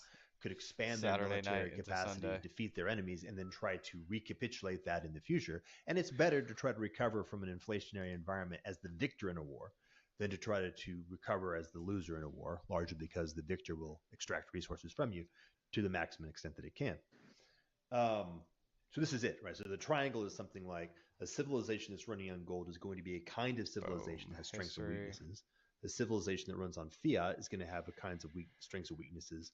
Unfortunately for the gold people, the fiat civilizations can outcompete gold civilizations in relative Cool short-term time frames, beans. particularly, by the way, in the feedback loops of technology, All because you right, get the let's make higher clock sure rates, you can innovate transaction technology history faster, which is means up that to the snuff. entire ecology pegs on maximally accelerating fiat environments that have and they have a zero-term time preference. They're becoming pure verticality, which of course then leads to some kind of meta-tainter collapse, and that ends up with sort of all conspiring towards an acceleration towards the wall as fast as possible. Yeah. So I think one point you just made that bears emphasizing is that the problem we're trying to solve is out competing fiat, like fundamentally, right? Like yeah, I think that is in fact be very clean, like fundamentally. Outcompeting fiat and all of the ancillary, just to kind of expand it so people can understand, there's a whole bunch of bureaucratic institutions that will be adjacent to fiat, but they're adjacent to fiat, right? Fiat is actually at the center. This is really important. It's critical. Like, yes, democracy. Yes, rule of law, right? Yes, science. As it turns out, all of those sit next, or they actually sit outside of fiat as the principal coordination structure in a fiat economy. Now, this is a very, very profound and strong point. Those are secondary institutional forms that are bound by the characteristics of fiat, and therefore, by the way, will be corrupted by the characteristics of fiat. You guys aren't and even so seeing this. cannot stand on their own 2 feet. It may be that a scientific democratic society might be stable in a proof of work environment. 3 working maybe. modules We'd have to think that through, but it's definitely not stable in a fiat environment. Yeah, well, I mean, now like you're actually getting the full circle sort of meme, I guess, that circulates in Bitcoin, which is fix the money, fix the world, right? And that the corruption of the money leads to the corruption of the institutions, right? Yep.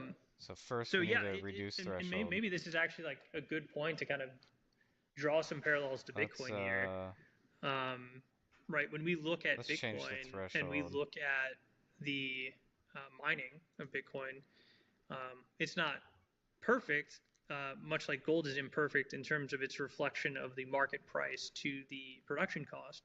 But over certain time frames, the cost of producing a Bitcoin matches the market price of the Bitcoin. 2, 3, 4, 5. And that is where we kind of get the soundness of Bitcoin. Too many notifications. At least instantaneously with mining. So proof of work then is this mechanism by which we transcend the physical and link digital to pure representations of energy, which allows us to create digital forms of sound money.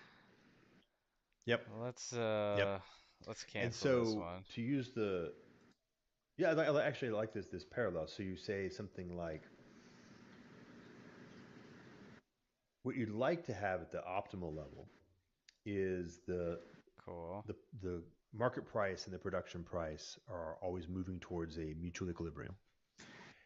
You would also like that the incentive landscape that is driven by the centrality of money is synergistic to a coherent, evolutionarily stable form of coordination, or what I would call a collective intelligence. Um, because since the form of money is going to have an outward propagating effect on every other institution in the entire civilization, Did I add the uh, Quai the the logo? more that the central No, form I of need money a is which comes formally, first? Multisig or 1,000 followers? That's a good question, man. We're getting really close. I'll say the concrete, Here, I'll and maybe pause you for can a help me second. figure out how to say the. This is a pretty deep conversation, guys. I hope y'all are actually following, um, because it is pretty. It is. I'll just say the language that they use is not typical, right? It's not your everyday language for explaining complex topics. Um,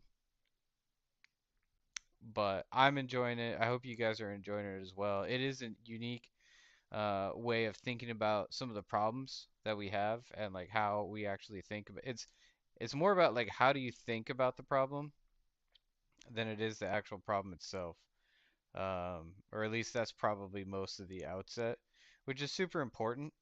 Um, but it can definitely lose some people. So hopefully that's not too bad in terms of y'all's level out there and what you're able to pick up.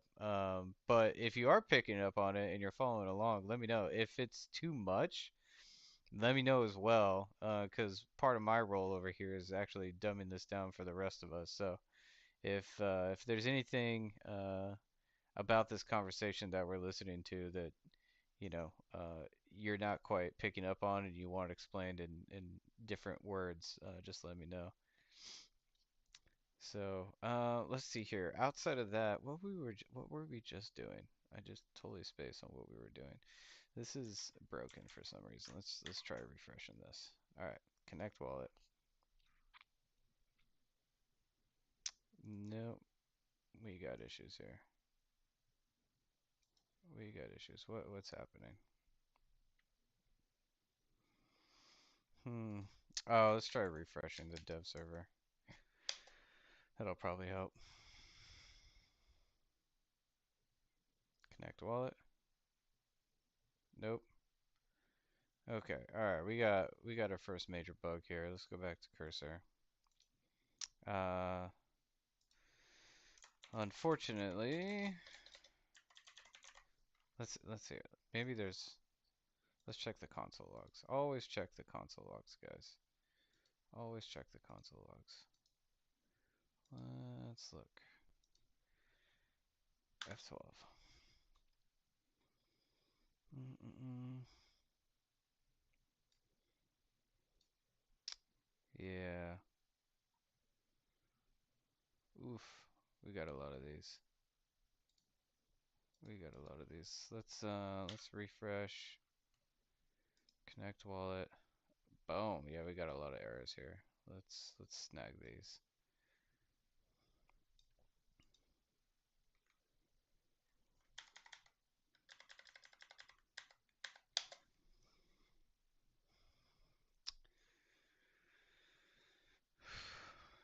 Never heard of OODA loop before? I must have missed that part. ODA loop.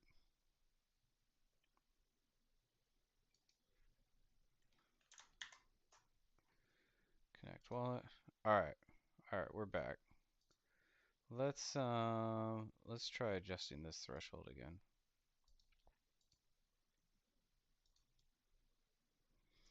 Yeah, they do complement each other well. It is fun listening to them go back and forth.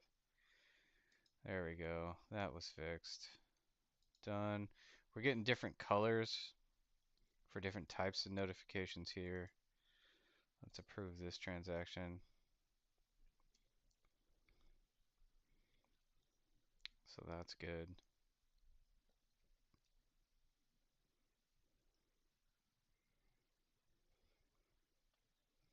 I don't know about you guys, but this is like some of the more fun aspects of working in crypto and just like being involved in crypto writ large is these are some conversations that are constantly introducing me to new ways of thinking about things and language for expressing those thoughts. And it's almost like collecting more tools in your tool belt, frankly. So learning is definitely one of the best dopamine hits I can get. So hopefully you guys are experiencing some of the same because I think it's a Abstract. blast. Um,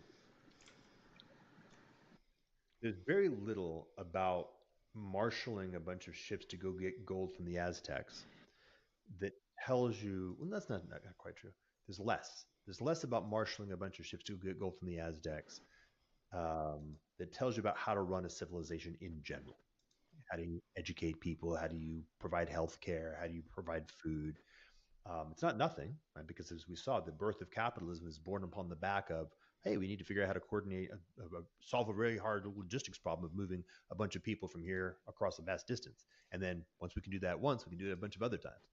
Um, there's more. This is the key thing. There's more similarity between what it takes to marshal the capacity to mine Bitcoin and what it takes to run all the secondary kinds of things in an advanced technological computational civilization.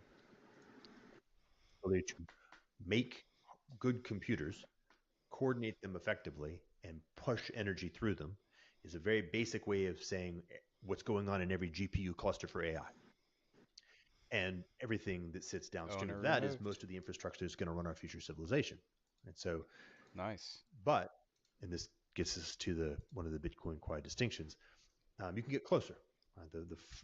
The what it takes to marshal a Bitcoin mining is not exactly the same as what it takes to marshal other kinds of mining. Certain kinds of mining are even closer to the abstract perfection of computation, qua computation, and energy, qua energy. The closer you can get to that, the more stable the money system is formally to everything that it's adjacent to, and that makes it a cleaner and cleaner proxy of what it is you're trying to accomplish, which is Nice. a way of coordinating. This is critical, right? This Nice. is me All just right. kind of add this to the circumstance. This is the point where I sort of bridge back to one of the failures of what happened in Bitcoin. At the end of the day, your money Awesome. system is only so good as the That's working. collective intelligence that it coordinates. What's next? Yeah. If it marshals a population of people and enables that population of people to, at the very least, reproduce themselves and reproduce the money system, it's hitting zero, right? It's at least maintaining something that's viable. If it's not, then it's only a temporary parasite until it extinguishes itself or extinguishes the group of people that use it. Yeah, and that's a pretty simple Yeah. statement. Yeah. And so what you're looking for is you're looking for a monetary system that provides a coordination All structure to a right. thriving and expanding human community.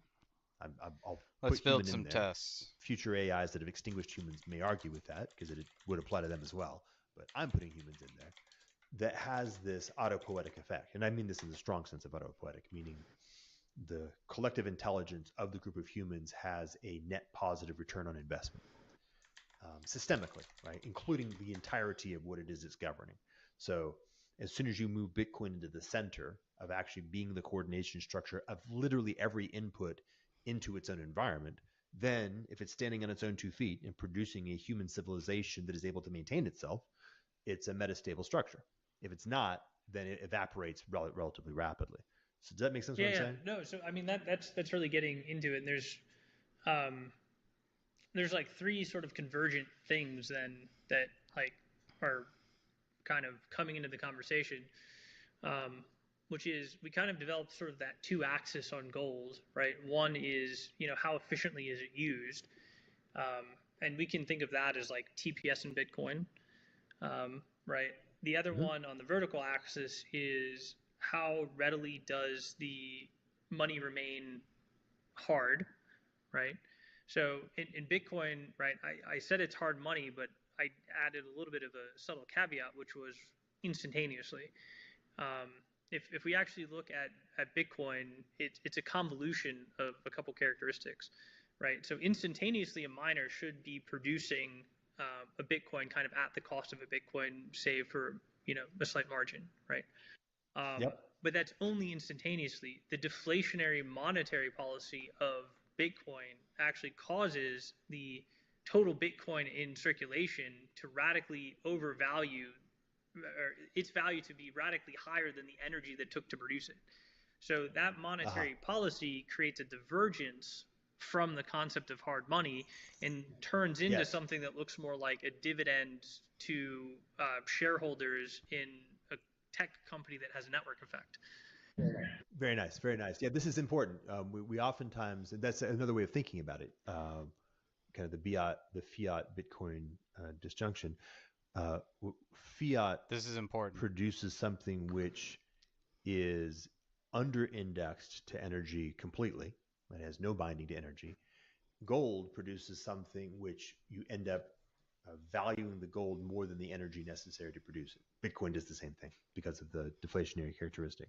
Gold may even less than Bitcoin because you can mine more Yeah. gold The, in the a certain way. deflationary curve on Bitcoin is a lot more aggressive than the deflationary curve kind of on gold, right? On gold. And Yeah. that was a very intelligent thing at some level for Satoshi to do, because it created a Yeah. mechanism by which you would spur rewarding early adopters. But Right. on the counterpoint, it makes it so that you have a relatively volatile, although less volatile over time, asset, but that asset doesn't reflect the energy that went into produce it, which potentially creates things that have poorer Gini coefficients than what you might like in a fair money system, right? So, Right. Bitcoin is great. It's a great proof of concept. It's been one of the greatest assets to hold over the last 15 years in like the history of mankind. Yeah, it's interesting. Yeah, I think you're right. I think what ends up happening is because of that, because of the characteristics that you were just describing, it produces a collective intelligence, a civilization. So a Bitcoin civilization will be strictly outcompeted by any other kind of proof of work infrastructure that has a different Gini Yeah. coefficient. Human beings will be incentivized. Everybody who's not at the top of the stack in Bitcoin will be incentivized to migrate to a collective intelligence that has a more and by the way, the Gini coefficient that is more is flatter, and also by the way, where the reward for the ability to marshal and produce energy is more tightly coupled to the actual work than it is to the position on the blockchain. In other words, history. Which You is need to which is have actually getting us back to an earlier thing that we talked about, which was return on net energy. So yeah although Bitcoin, like in its current form, is doing fine, the deflationary mechanism, coupled with lack of scaling to replace the fees from the inflationary subsidy, puts it on an unsustainable path relative to its security budget. So basically, as more time goes on and we get more halvings, there's less money sort of going to the miners to secure the chain, which is where all of the utility comes from. And if we can't replace that with transaction fees, um, you're going to end up in a system that is unsustainable because the net return on the energy in is negative. All right. Right? You guys want So to yeah run this we're test kind of in a suite? Let's see what situation happens. where when we look at the other axis, Oh, sort of the efficiency of the money or gold in society, and we look at Bitcoin in society, its lack of see what scaling happens. creates this inefficiency as this information system, which limits its scale, but it also limits its ability to get a positive net return on the energy that's going into the system. yeah, I think that's right. And so we can it oddly enough outcompetes fiat,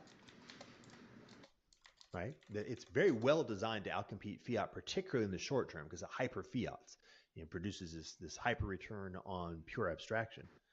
Um, but it has the disadvantage that it actually is rather We got unstable and errors. rather low effectiveness at maturity in toe to toe with other equivalent kinds of proof of work. Right. Right. So I guess to kind of put a pin on it, Oh, I think hit there's my a usage couple limit. things that Bitcoin needs to do Okay. in this sort of greater You want to switch to context of Claude? creating Let's switch to Claude. Let's sort of see what hard happens here. money that's sustainable, that can scale, and that can have a net return on energy. Let's So, switch to Claude. if I were to list those out, obviously, transactions per second is a huge deal.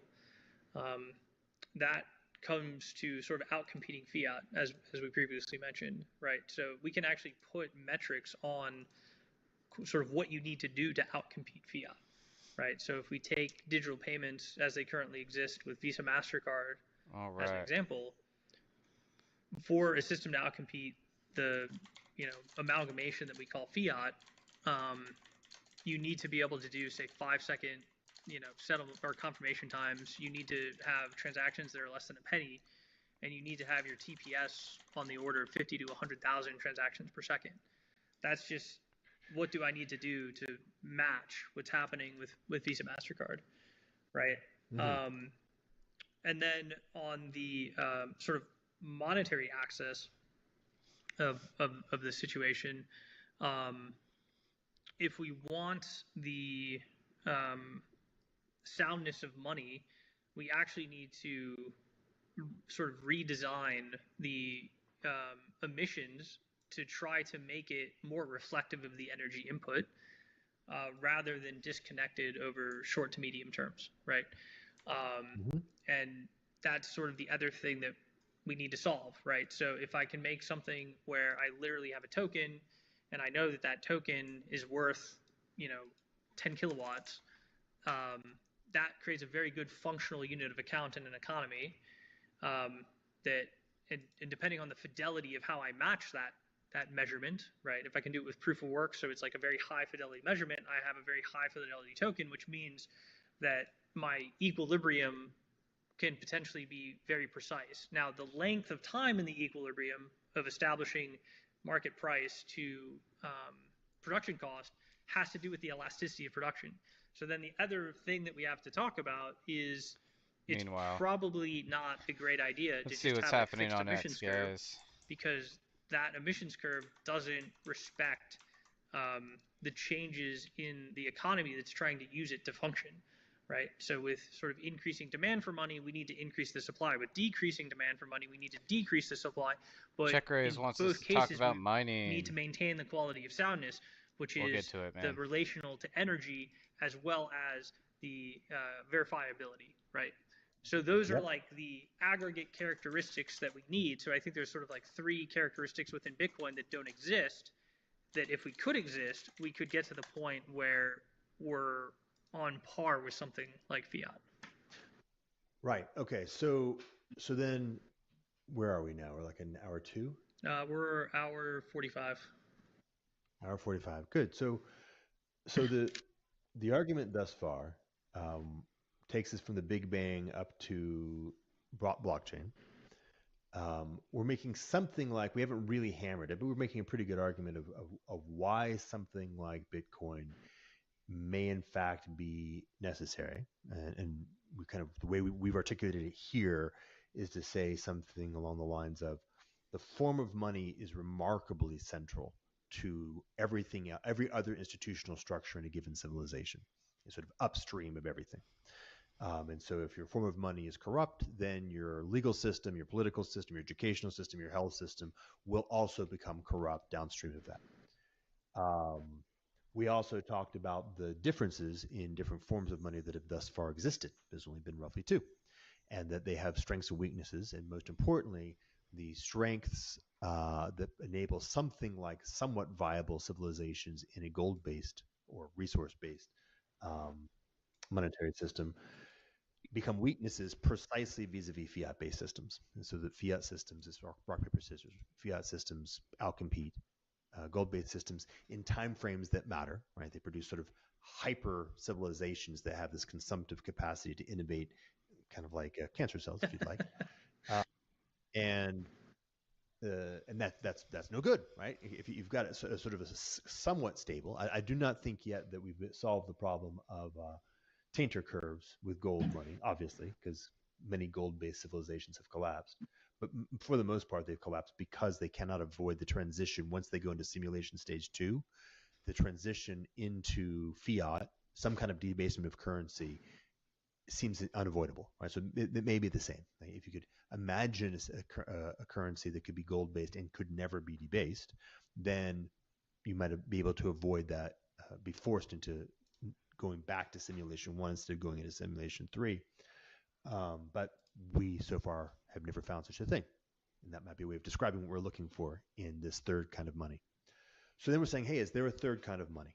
This third kind of money has a bunch of design characteristics. If we can meet all these design characteristics, this third kind of money might be the equivalent of the mitochondrion. It might be the equivalent of the neural cell that forms a stable foundation upon which a new kind of thing can emerge that doesn't have the tainter curve characteristics of civilization. And the argument that I made in kind of our prep call was that we're very much in the transient phase of this third kind of money. I'm using the transients versus steady state. That, well, we are, yes, 12, 15 years into the Bitcoin world. That's actually still a very small amount of time. And by the way, very importantly, in the context of a larger global culture, which is at the tail end of a fiat-induced corruption cascade, and which has infected the blockchain world willy-nilly. The argument is that the most powerful forms of third kind of money will ultimately outcompete the less powerful forms of third kind of money as it moves into steady state. Right? So it may take a while. This is critical. It may take decades for that steady state to emerge, but it's important in terms of pattern recognition. If you're looking at the last, say, 1, 5, 10 years and say, and you draw the conclusion, Bitcoin won, fuck it, we're into this story. The argument I'm making is, no, we're still very much in the earliest days. We're in the transient stage. Things that are going on right now are not really indicative of what a steady state looks like. It's indicative of all the path dependencies of how we actually got here. And if you want to be able to have any sense of what is a proper approach to a design, you have to be operating at a high enough level of abstraction to look at what are invariants across a wide variety of future trajectories so that you can map to that. And then, of course, the question is, can you stay alive long enough for steady state to be arrived at? Can you individually and we collectively, by the way? Yeah, I think that's a pretty good summary. There was one.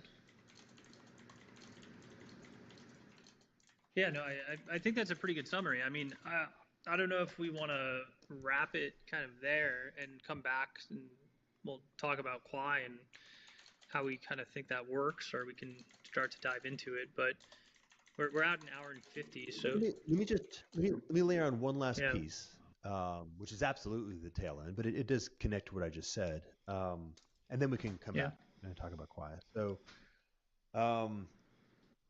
the movement from the transient phase into the steady state phase is highly desirable.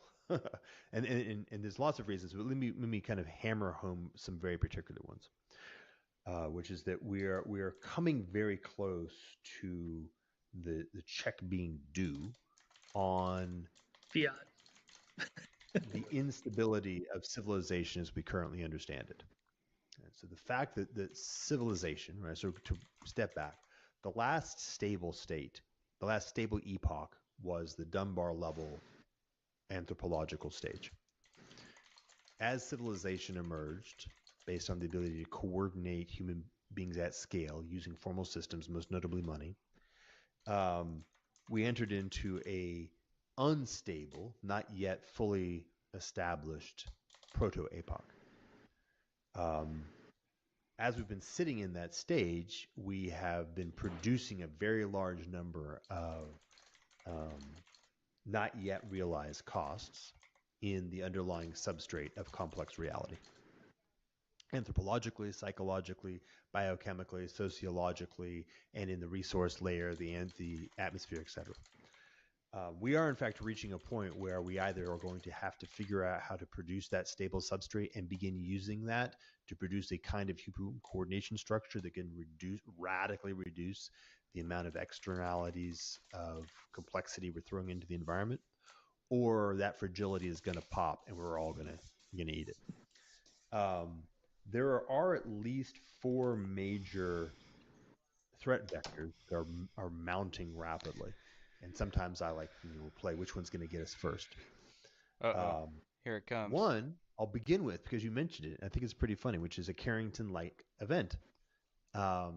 Because as we simultaneously become more and more dependent, like radically more and more dependent on more and more subtle and vulnerable electronics, while becoming stupider and stupider about how we actually take care of those electronics in the context of a solar event. And by the way, as the Earth's magnetosphere is absolutely decreasing, which therefore increases the magnitude of relatively arbitrary solar events, the likelihood of a meaningful Carrington-like event is actually going up quite significantly. So there's the three vectors. Like one is because the magnetosphere is decreasing, equivalent solar flares are creating a higher level of interference with our electronics, and that's happening. Two, our electronics are becoming more fragile, and we are more dependent upon them. And three, we're actually getting stupider. So the problem is going up. It's not at all trivial. Like in the models I've been producing, the likelihood of global civilization collapse, or at least enough of a decapitation to cause series of All cascade right. effects, is Cursor actually fixed our very, very tests. unacceptable over the next decade. Like an 80% chance that something really, really bad will happen between now and like 2040, 2035. Let's try this. Okay, two, AI. Uh, this is pretty obvious, but we're in something that looks pretty darn vertical in terms of AI advancement.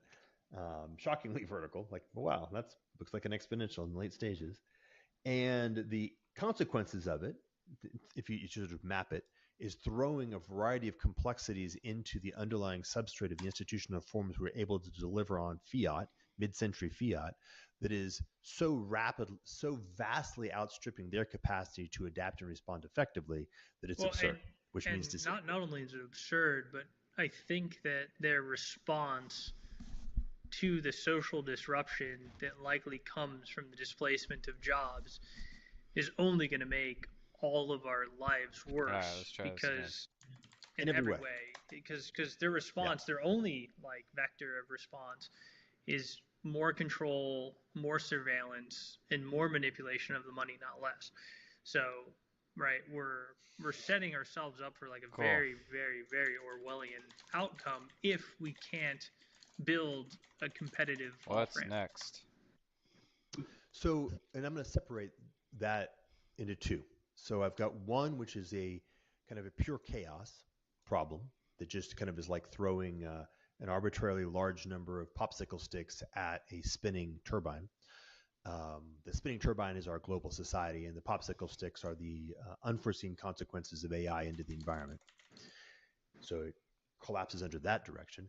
The other direction is the Orwellian direction, which has AI and a lot of other things, right? Because our global civilization is becoming more complex than the 20th century institutions can handle for lots of reasons, one of which is AI. And their only response is to try to reduce that complexity by making it a simpler system to manage, which is simple enough to be inside their cybernetic control capacity. But the problem is that not only does that sort of feel bad, it actually is also catastrophic because this induces a very large number of collapses of the actual intelligence of the system, which then means you start getting a downward spiral into collapse from that as well. It's not that we live in an Orwellian system for a long period of time. It's rather that because Orwellian systems well, we see this in every civilization collapse. Orwellian systems are what happens when you get into simulacrum 4. Orwellian systems are what happens when you're at the end of the tainter curve. And what they do is they preserve the existence of the system for a squeezy little bit longer before it just hits the wall across whatever vector it needs to be, because it's just getting stupider and stupider and stupider and bigger and bigger and bigger. So a very large, stupid thing doesn't live very long. So you've got at least those three, and all three of those are incredibly present. Like we're not talking it's going to take 40 years for them to play out. We're talking in a decade, we'll know. So getting to a steady state is extremely critical. It's not like a neat thing. It's not a neat thing so that some of us can make a little bit more money than somebody else. It's a neat thing so that any of us can actually survive until Yeah. 2040. So that's a good line to draw. So I would say, my motivation for being in crypto and working in this industry is because I see that coming, and I don't think that there's, um, a farm far enough away or isolated enough that if we go down the Orwellian path, you can kind of escape what's coming. Um, so, it's incumbent upon us if, we have children and we plan to live another, 40, 50 years, that we build the tools that at least give society the opportunity not to take that path. Or Right. the other one is, let's say we go down that path at some point where, um, we do sort of hit the wall. Um, Not having a system to replace the money system that currently exists, like, is also catastrophic, right? If the dollar just went down to zero overnight through a mass loss of confidence, we're going to be in a world of hurt for quite a while because of the high degree of complexity in which we all exist. So the faster you can get something to replace it, um, the less pain and the less time you have to go through that pain to get to what's next. Uh, Yeah, and I would propose.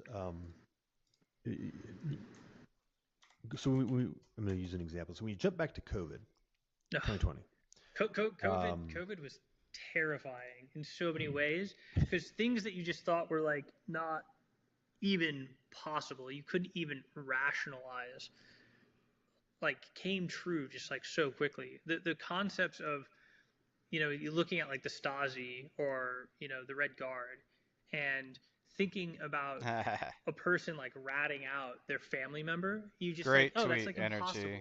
And then COVID came around and you're like, I don't know what I want to say to who anymore. I was, yeah, yeah, yeah, exactly. How quickly yeah, that happens. So, crazy. so to use that as an example, it's kind of a nice visceral example that basically everybody has. Just with regard to the notion of, let's say, a collapse of the current institutional order of which the dollar hegemony is one piece, a critical piece. It's the We keystone. It's the very few people. keystone of this order. It's Yeah. the keystone. Yeah, yeah. It's very few people think about the secondary and tertiary consequences of something. And so the systemic consequences of the collapse of a global hegemonic order is going to be a lot bigger than most people think. Like if you're in your mind, you're running a scenario that looks a little bit like the Great Somebody Depression. just stole That ain't what it's going to look Crypto like. Vegeta's picture We're here. talking about wars, interior and exterior will break out, enormous conflicts that it would not be wars, but just be resource conflicts will break out because legal infrastructure will be unable to provide various forms of enforcement, will begin to balkanize. The secondary and tertiary consequences of the collapse of the American hegemony are enormous, much bigger than most people think about. So we can put that as sort of like category 4. And so we've got like a AI death, we've got a Orwellian death, we've got a Carrington event death, and we've got something that looks an awful lot like just an ordinary systemic collapse death. And by the way, you can map this. Like if you look at the China is really great because they've gone through like 4, 6 different civilization collapses that have been recorded pretty effectively. And it doesn't. There's a lot of reasons why, like the path dependency of why a particular result occurs is particular empire to empire. But basically, what happens is that when you reduce the cybernetic control capacity of an organizing institutional system radically through what would basically be an institutional collapse, what ends up happening is you get these downward spirals as more and more people begin to become more and more extreme in their behavior, and that creates more chaos in the local environment, which breaks more and more fragile infrastructure.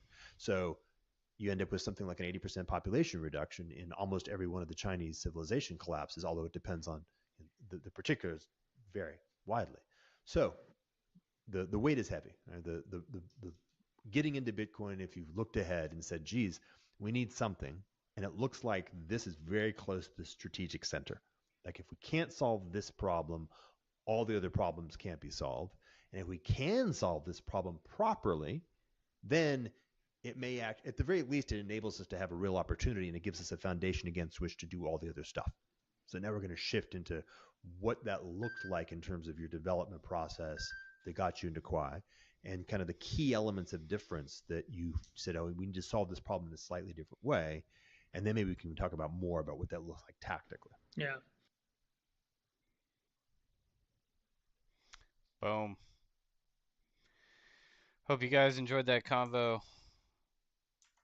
I'm gonna queue up part two, which is even longer than part one. Gosh dang, that was uh that was a good convo though. Hour 48 on that one. Round two, guys. Hello, Here we everyone. go. It's been 1 week since the recording of part one. Jordan and Carl here will do essentially a cold open. They'll speed run some of the main arguments back from part one to catch us up, to catalyze the conversation about design, architecture, culture of Quai Network in part two. And Jordan, I will pass it over to you to begin the cold open. Thanks, guys. All right, so to recapitulate at least some portion of the last 2.5 hours, we talked about the notion that there is plausibly a through line in the very, very big picture macro dynamics of the cosmos from Big Bang to blockchain that shows a series of transitions, for example, from physics to chemistry and chemistry to biology and biology to neurology and neurology to culture, that each transition state presents a series of somewhat similar problems, um, and that we are currently sitting in a highly unstable context. The solution to being able to scale human coordination well beyond the Dunbar limit that we call civilization that we developed um, has no stability. It's not built upon a strong enough underlying foundation. It has not yet constructed the binding agent, the ATP equivalent, the neuron equivalent that it needs to have to be able to be a stable piece of the arc. And so we then talked about, for example, a set of problems that are looming, relatively present. So we had the problem of the descent in to chaos as the current um, political, geopolitical, financial, economic control structure begins to spin out of control, as every such version has done in the history of civilization, or the mirror image of that, which is the instantiation of increasingly sophisticated technologies of control, so the descent into tyranny, and noticing, by the way, that these two forces tend to relate to each other. Um, More tyranny causes more people to react in an entirely adversarial fashion, which accelerates chaos. More chaos causes more people to react in a fearful fashion, desiring for control, which accelerates tyranny, and you start forcing something along both lines. But orthogonally, and but participating in that is the rise of AI and the fact that we seem to be participating in something that looks like the singularity curve. Acceleration is going according to plan, and that what things look like on the other side of that is well outside of the scope of our current capacity to govern. And that's important, by the way. Uh, Anybody who's endeavoring to articulate solutions to the AI problem from within a capacity to govern that is inadequate to actually ideate or execute on those solutions is definitely wasting everybody's time. And then the last, by the way, was mentioning large scale objective events, like let's say the imminent polar reversal and the increasing likelihood of a Carrington-like event that would impact a global civilization which is increasingly dependent upon sensitive electronics, right? So you've got 2 or 3 vectors that are all converging to increase the probability of a major event, which is also outside the current cybernetic capacity of what we're operating with. The point being, and this is, I think, the key insight, that in order to address any problem that is beyond the capacity of a single human beings develop the ability to coordinate multiple humans together to form a synthetic agent that has a much higher level of capacity. Sometimes this has been called collective intelligence or effective collective intelligence. So a team of 12 doesn't just have the sum of 12 people, it has something geometric on top of 12 in terms of the ability to perceive problems, different perspectives, different backgrounds, the ability to make sense of what's happening, different intuitions, different heuristics, the ability to design solutions, and the ability to execute on those solutions if those people are able to coordinate properly. And obviously, we're now talking about problems that are extremely large in complexity and in intensity and in novelty. And the proposition is that our existing forms of collective intelligence, things like the nation state or the corporation or the NGO, are structurally incapable of actually addressing problems of this kind. It's just, they're not fast enough, they're not smart enough, and they're not able to prevent corruption and defection adequately to be able to address the problem category. And so we are forced to recognize that sine qua non, the absolute minimum, is we have to be thinking about a set of designs, a set of architectures, and a set of cultural constructs that produce a form of collective intelligence that is adequate to the problems that we're facing. And this is not it's a geometric argument. This is an argument of completion. We also then talked about how perhaps to many people it's odd or paradoxical that things like the form of money that you are using are extremely determinant of the way that your coordination structure ultimately develops over time. So a gold-based Oh man, I was on form of mute. money Didn't even produces certain realize. Sorry, guys. capabilities. A fiat form of money produces certain capabilities, which unfortunately have a little bit of a Rochambeau advantage over gold, but have their own then near-term death baked in. And so we then end up at this conversation, which is, okay, if we're going to be forming something like a very large-scale coordination structure, and we recognize that a form of money is perhaps the cornerstone or the central element that needs to be thought through well, what does a properly designed form of money need to look like in order to be able to provide the central elements around which other elements will likely have to be produced to form the collective intelligence that can then scale up and begin to address the set of problems that we're looking at. So I think that's the problem statement that we're facing. And my understanding is that something like this was the inquiry that got you directly into Quai, particularly when looking at the degree to which the Bitcoin design and architecture, and perhaps, by the way, culture, although I'm just guessing that, was inadequate. So it is Bitcoin that sort of inspired it for sure.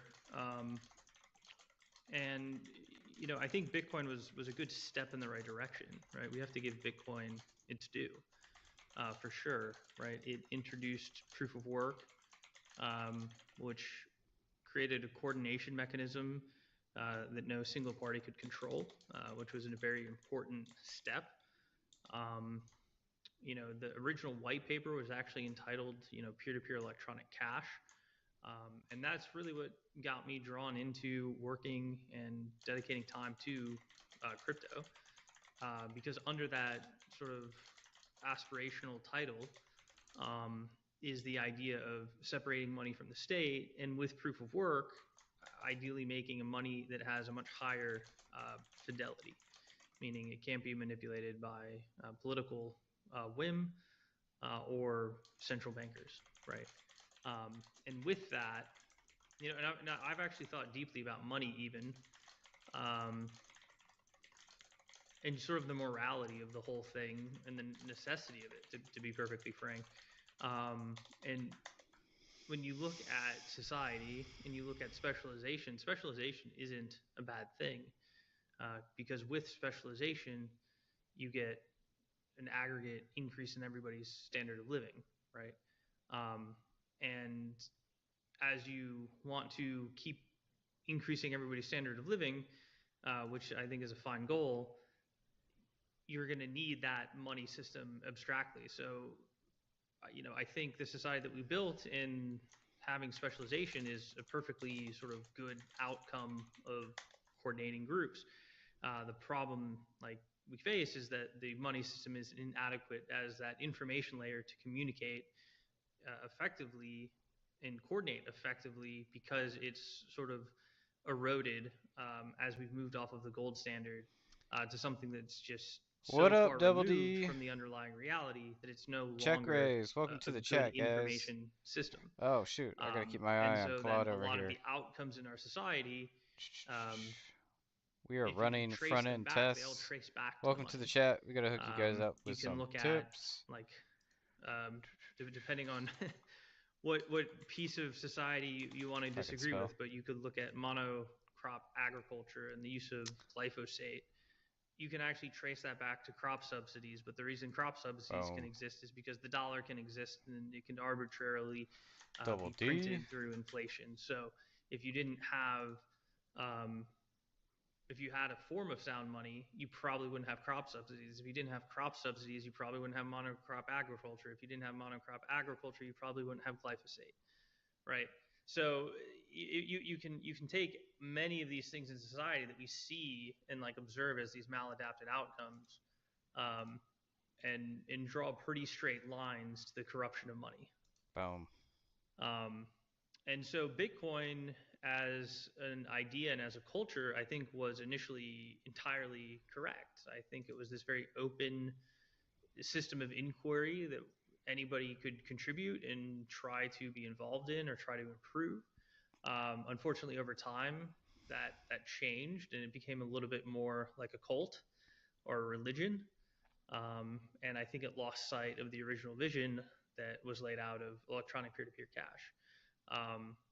And with the sort of aspirational concept of electronic peer-to-peer cash, what we kind of found as Yeah, man, no you know, sweat. a crypto community, a Bitcoin community that All evolved right. into a crypto We community now is that have Bitcoin was missing certain features front that end were kind of tests. required to really sort of achieve that.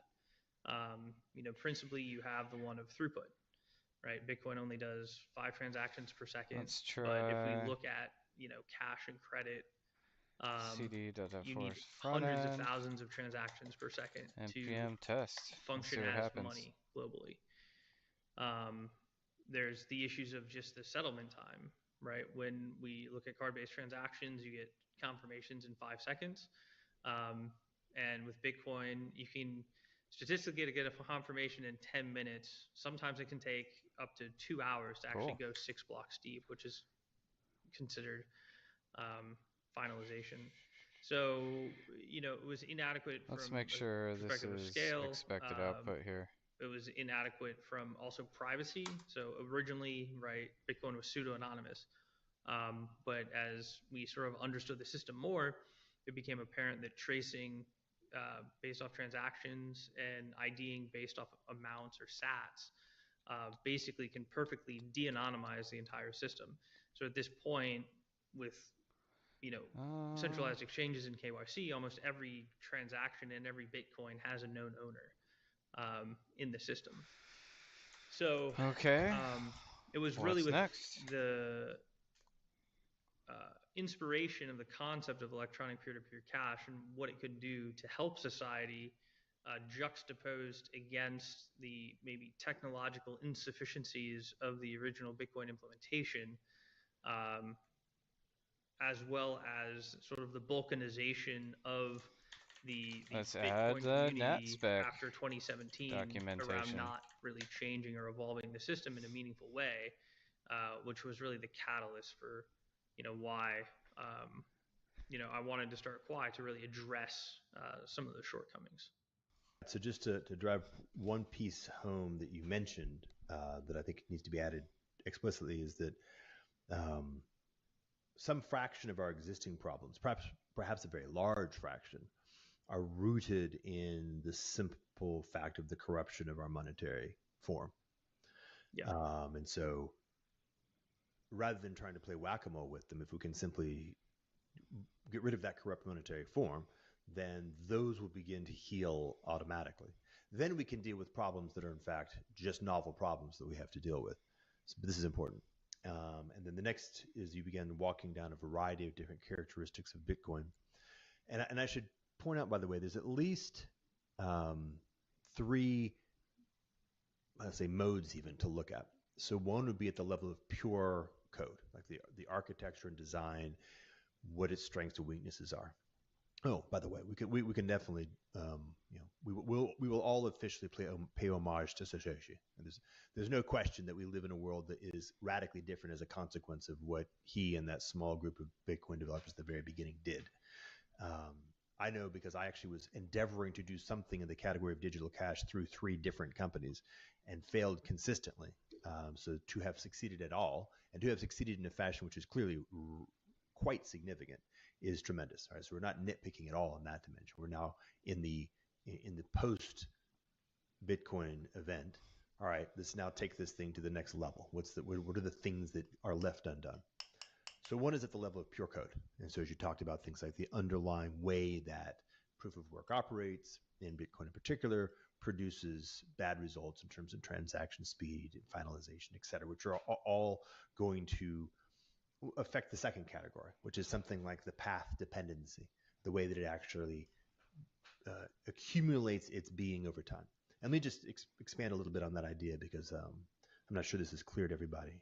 You can think about something like Bitcoin. This is true of anything, by the way, but Bitcoin in specific, as something. The metaphor of embryonic is not bad. So it's initiated ab nihilo with a very small amount of what it is, which is effectively going to be its genetic code. In this case, it was software. And what it has is it has a series of recursive possibilities of attracting more capability to it. So the story, the paper, the initial code base attracted a handful of developers, and now it became a more embodied reality. There were more people putting their time and energy against producing it, which built more software, which built more realization, which also spread the conversation, which brought in more people.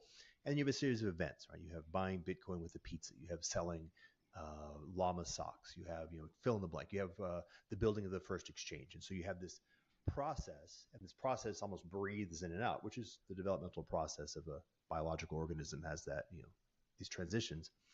And through waves, what Bitcoin is changes, right? It is not now what it was 10 years ago because it's gone through a developmental path. And as it does that, certain things that were potential 10 years ago have been foreclosed. They're no longer potential because of the path that it's taken.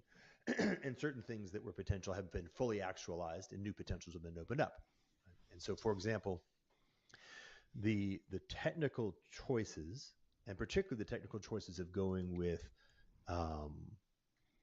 blocks that were not able to carry a large amount of information. So the kind Nice. of the great What's block next? size war, which caused the first major Mat set fork, documentation complete. created a path-dependent arc that led us into a form of Bitcoin which is hyper-parasitic on global finance as a purely abstract store of value, Lots of comments. which is a virtue in some ways, in the sense that it pegs Bitcoin on its ability to have number go up as measured in fiat dollars. And that's like sort of like the optimization that it's increasingly oriented toward. This has negatives in at least two senses, and I'll get to the third mode in a second, which is it decreases its facility and capacity to actually serve as money. Right? So it's increasingly becoming pure digital gold. Let's take a look at this multi-sig in service. the strong sense of saying, hey, there's some small number of agents around the planet who hold this, and they do periodic bulk settlements. And then there's some other cloud of functions that have to exist to actually satisfy other elements of money. It's quite large. And the cultural complex over time eroded that subset of people who are participating in Bitcoin who are interested in it as money, and they evaporated out from BTC and either went into other versions of Bitcoin or starting entirely new structures like yourself, for example.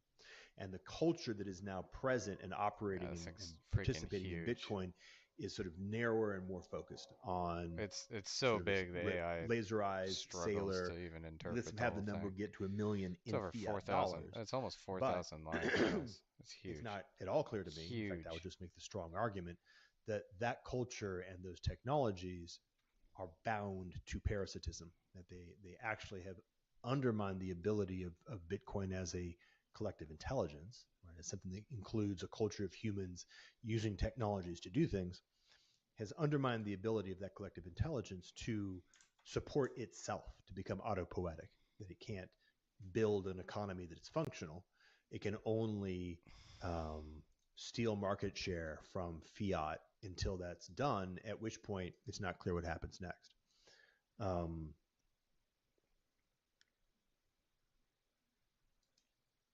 So let's talk then about the set of things that you focused on. Why you thought a certain set of elements was appropriate to focus on with Quai at the technical level.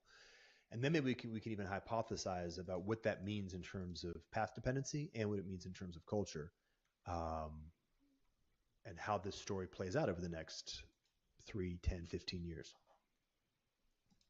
Yeah, I just want to make a comment on the evolution of Bitcoin a little bit, which is the incentives that were set up by Satoshi were done in such a way to try to keep the system in stasis. And the larger the system became, the more participants it has, the more likely it wants to be static. It ossifies, right? So in some ways, the fact that the block size wars were lost, so to speak, Yes, is implement indicative that that mechanism this of refactoring. incentives worked. Now, We unfortunately, gotta refactor from this that, thing. you have the most prominent 4,000 people in lines is just like way Bitcoin, like too Michael much. Saylor, saying that Bitcoiners are fine using Visa, MasterCard to pay for things. You shouldn't use your Bitcoin, right? Now, the only reason that that becomes concerning is when you look at the resilience of digital gold, i.e., what Bitcoin is right now. It is not sufficient to displace the incumbent power structures that exist.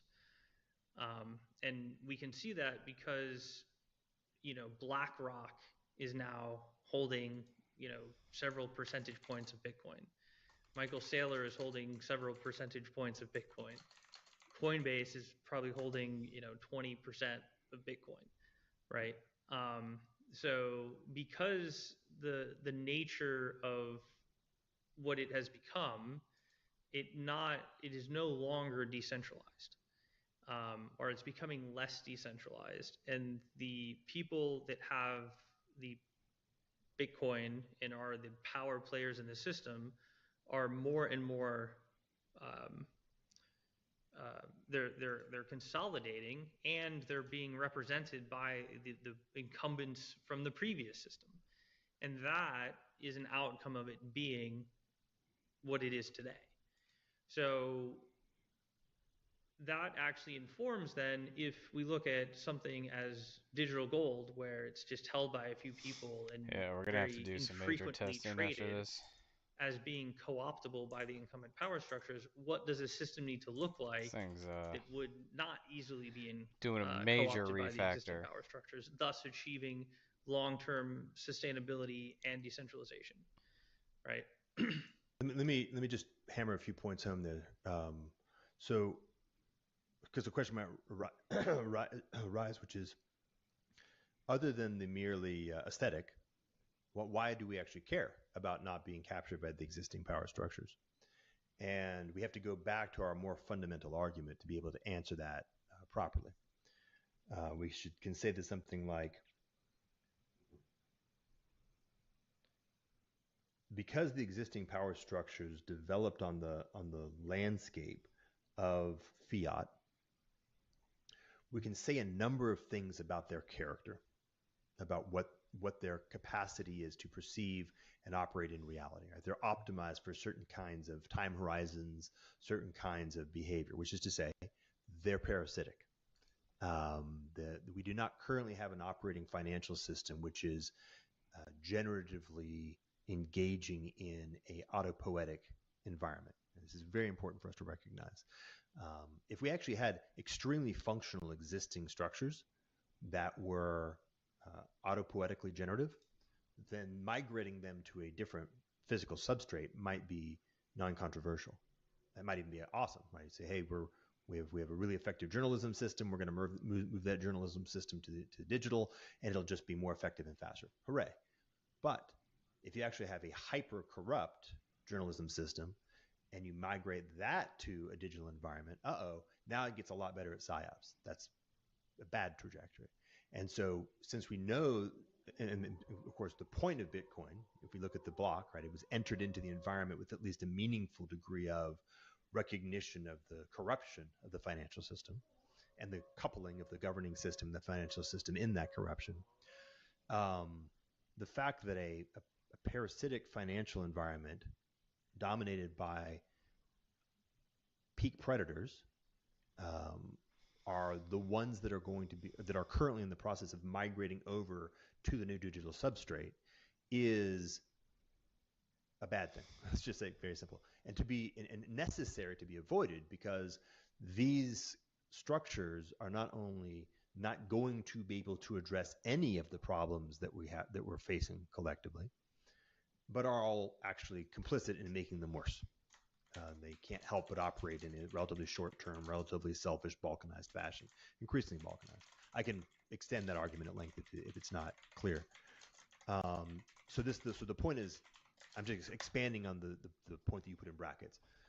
The current structure of Bitcoin is highly capturable, and in fact is self-evidently capturable by a set of kinds of organisms, human social organisms. And this set of organisms are bad and will lead to collapse, ultimately parasites. And so we need to look at a design that doesn't have those characteristics. And you mentioned decentralization as a critical element, that an adequate design must be able to maintain a minimal viable level of decentralization so as to avoid the kinds, both the kinds of capture and the niches that produce the kinds of social organisms that thrive on capturing such critical elements of our coordination structure. Right. And I think the most informative point is actually the moniker digital gold. I think that is actually a message of failure than success, because we've recognized that there have been many times in history where we've operated on a gold or bimetallic standard. We look at the first half of the 19th century in the United States. We were perfectly happy prior to the Civil War operating on sound money, but it was properties of sound money, i.e., difficulties in storage, transport, and verification, that led to the proliferation of nodes and our acceptance of the proliferation of nodes. So then if you say, okay, well, Bitcoin is this system that can't be inflated, much like gold. However, it's costly to store and use, like gold. Why would we not think that the same people that got us to use notes would not play the exact same games on Bitcoin to give us effectively the exact same outcome over time, right? And you can already see that we have custodianship of Bitcoin and then Bitcoin trading against accounts.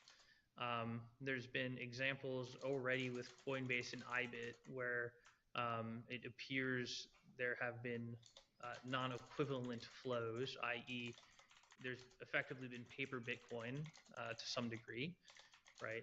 You've gotten the derivatives created, and then most perniciously in the digital age, right, the implementation of KYC AML rules are effectively making what was a permissionless self-sovereign money system more and more a permissioned money system, because if you want to use it at these broker points or these points of exchange, you're required to go through that process.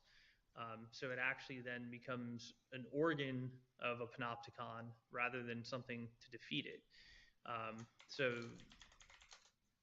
it's almost self-evident when you look at the gold analogy to me that Bitcoin is on that same path, and without significantly changing it such that we recognize the shortcomings of gold and seeing those analogous shortcomings in Bitcoin, that we formulate a strategy, a game, in which the same parties that co-opted gold that are now co-opting Bitcoin don't succeed, right?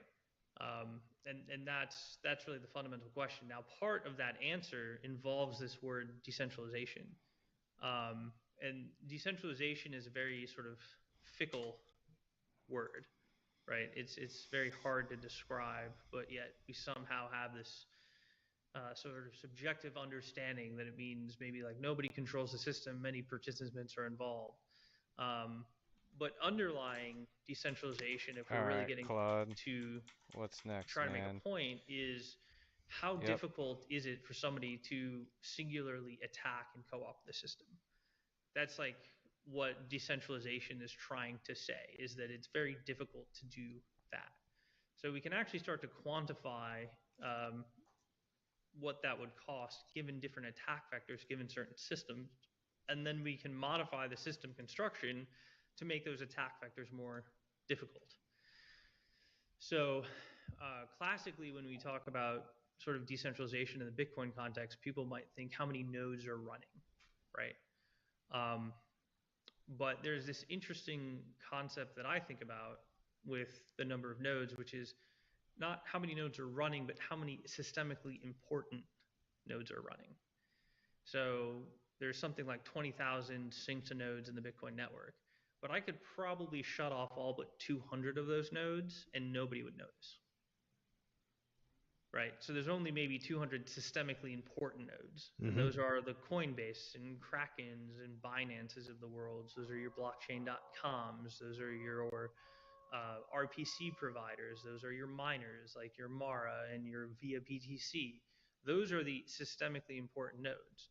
Because when you're running a node in this system, in a P2P network, you can actually define if you're familiar with early P2P systems, there's this concept of seeding and leeching. And basically, this goes back to sort of file sharing. The idea was that if you're a seed, it means that All you're right. Let's uploading more than you're downloading. So you're providing try to more run back to this. the network than you're taking. Just And a leech is someone who's refactored maybe only downloading and not uploading, or they're downloading more than they're uploading, so they're taking all of more than this. they're giving back. Yep. Right? And when I look at those 20,000 nodes, effectively all but those 200s are We got a leeches, recovery and the running here. 200 are the seeds, right? Put a transaction So history. you could argue, oh, well, there's resilience in the 20,000 right. nodes, but the only thing that they're providing is one more copy of the ledger. Back to vault. And the question is, what is the Let's marginal add an value of one owner. more copy over, 200 that are needed, right? Right. And you have to realize that those copies come at expense too. They're not free, because sort of the fundamental limit of these systems is time, really, and making a higher number of replicates increases the time that data takes to replicate, like, very frankly. So what you want to do is you want to actually construct systems where everybody in the system is there because they are an economically incentivized participant. They're not there sort of as window decoration, sort of altruistically supporting some concept of decentralization that isn't really there. And they're providing a service back to the system. And I know this is very abstract, but we can actually get to like very concrete economic points and game theories about what the system needs to make this happen. And so the story started where? Let's ask Claude what's next. I got to wrap it back to where he started here. Decentralization. So this is sort of like a technical concept of decentralization. And in Bitcoin, we've had these arguments of, everyone can run their node on a laptop. And that's not really like a good argument. The argument needs to come back to, given this design criteria, given the game that we've set up, given the economic outcome, how much harder is the system to attack? Have I increased the cost of attacking the system? So if I go from 200 systemically important nodes to 20,000 synced nodes, but the 20,000 synced nodes don't do anything for the system because they don't raise the cost of attack, that's not like a good outcome, right? They've actually made it so that we have a negative property, which is the network is slower. It has to make more replicates, and with that, we can't have as much throughput. So Let's when add we talk the about new our unit design space, we should be tests. talking about Let's add games that the all unit are trying to tests increase the cost of for new attack, i.e., services. increase decentralization. So I want to expand the notion of attack in because obviously, let me see. Okay, I'll take a note of this so I don't forget. Attack surface. Now we want to broaden that because the key thing is something like who is steering what this thing is. So the simplest and the one that has been kind of like monopolizing most attention is who is steering which Bitcoin are in which wallet, right? The kind of the classic double spend attack. Mm-hmm. But that's only one thing that matters. We've mentioned at least two other successful attacks that have been made on Bitcoin. One was the block war. The block size war was an attack. It was a war. The word war is an appropriate language.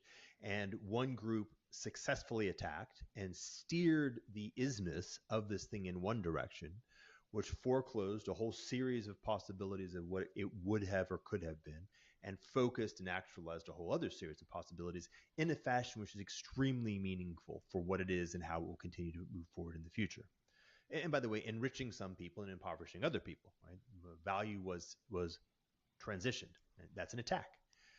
We also have seen the cultural mimetic financial attack of the MicroStrategy leveraged approach, which has been pegging the meaning of Bitcoin against number go up. Right? And it's critical to see the iterative cultural. I was around all the way back in the P2P forum conversations, and so I was monitoring and participating in the conversations of the community for a decade before it was even particularly well known.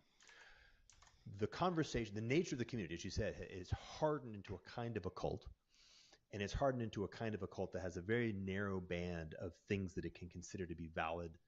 The Overton window of that cult is very particular and very narrow, and very focused on number go up. So when number goes down, people just begin to drop away and become cynical, and if number go up, the cult just becomes kind of frenzied. But now I have to kind of shift to the second thing I took a note on.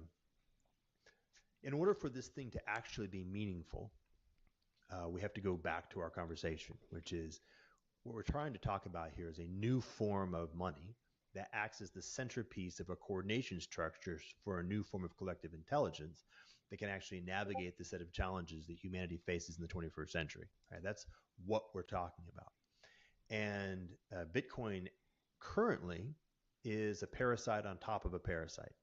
And so we have the fiat currency system, which is a parasite on top of the economy and on top of society, extracting value into those who've been able to game and control that system. And Bitcoin has become a kind of parasite on top of that parasite, in the sense that to the degree to which it can become the peak predator in the number go up Ponzi scheme, it is perceived as winning. And that's the only thing that it can currently see, largely, as what a valid strategy looks like. But the problem is that does not get you to something that can actually deliver on the requirements of being the critical piece of a new form of money that can actually be the center of a new form of coordination structure that can drive a new collective intelligence that can actually enable humanity to navigate the 21st century. In fact, quite the opposite. It makes you dumber and dumber and dumber and have a shorter and shorter and shorter time frame. So this is sort of the category critique, that there's a raison d'etre that is why this thing actually matters. There's a series of ways of seeing that raison Test d'etre that done. is heuristic. All Like way right. back in the beginning, the libertarian impulse, the What's Austrian next? economy impulse that was saying, hey, Keynesian economics and fiat money are a catastrophe, and therefore not that, was a sort of a pseudo-adequate heuristic in the sense that it steered you in broadly the right direction. But it wasn't a strong enough heuristic because it wasn't able to fend off a series of attacks that narrowed the beingness of Bitcoin until Bitcoin actually started to become more and more the thing that you were critiquing. As you said, it becomes something like the peak predator of that kind of a parasitic system. So when we talk about things like decentralization, we're talking about it from the point of view of enough core functions have to be adequately decentralized. So enough of the functions of a monetary system, and by the way, maybe even more of a civilization stack, have to be included in the centerpiece.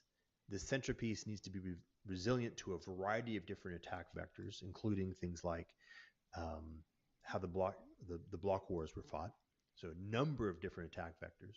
And this resilience has to be baked in as deeply as possible into the architecture, because of course we know that one of the key problems that we're facing is trying to use kind of democratic methods, human cultural coordination to protect something historically is exactly what doesn't work.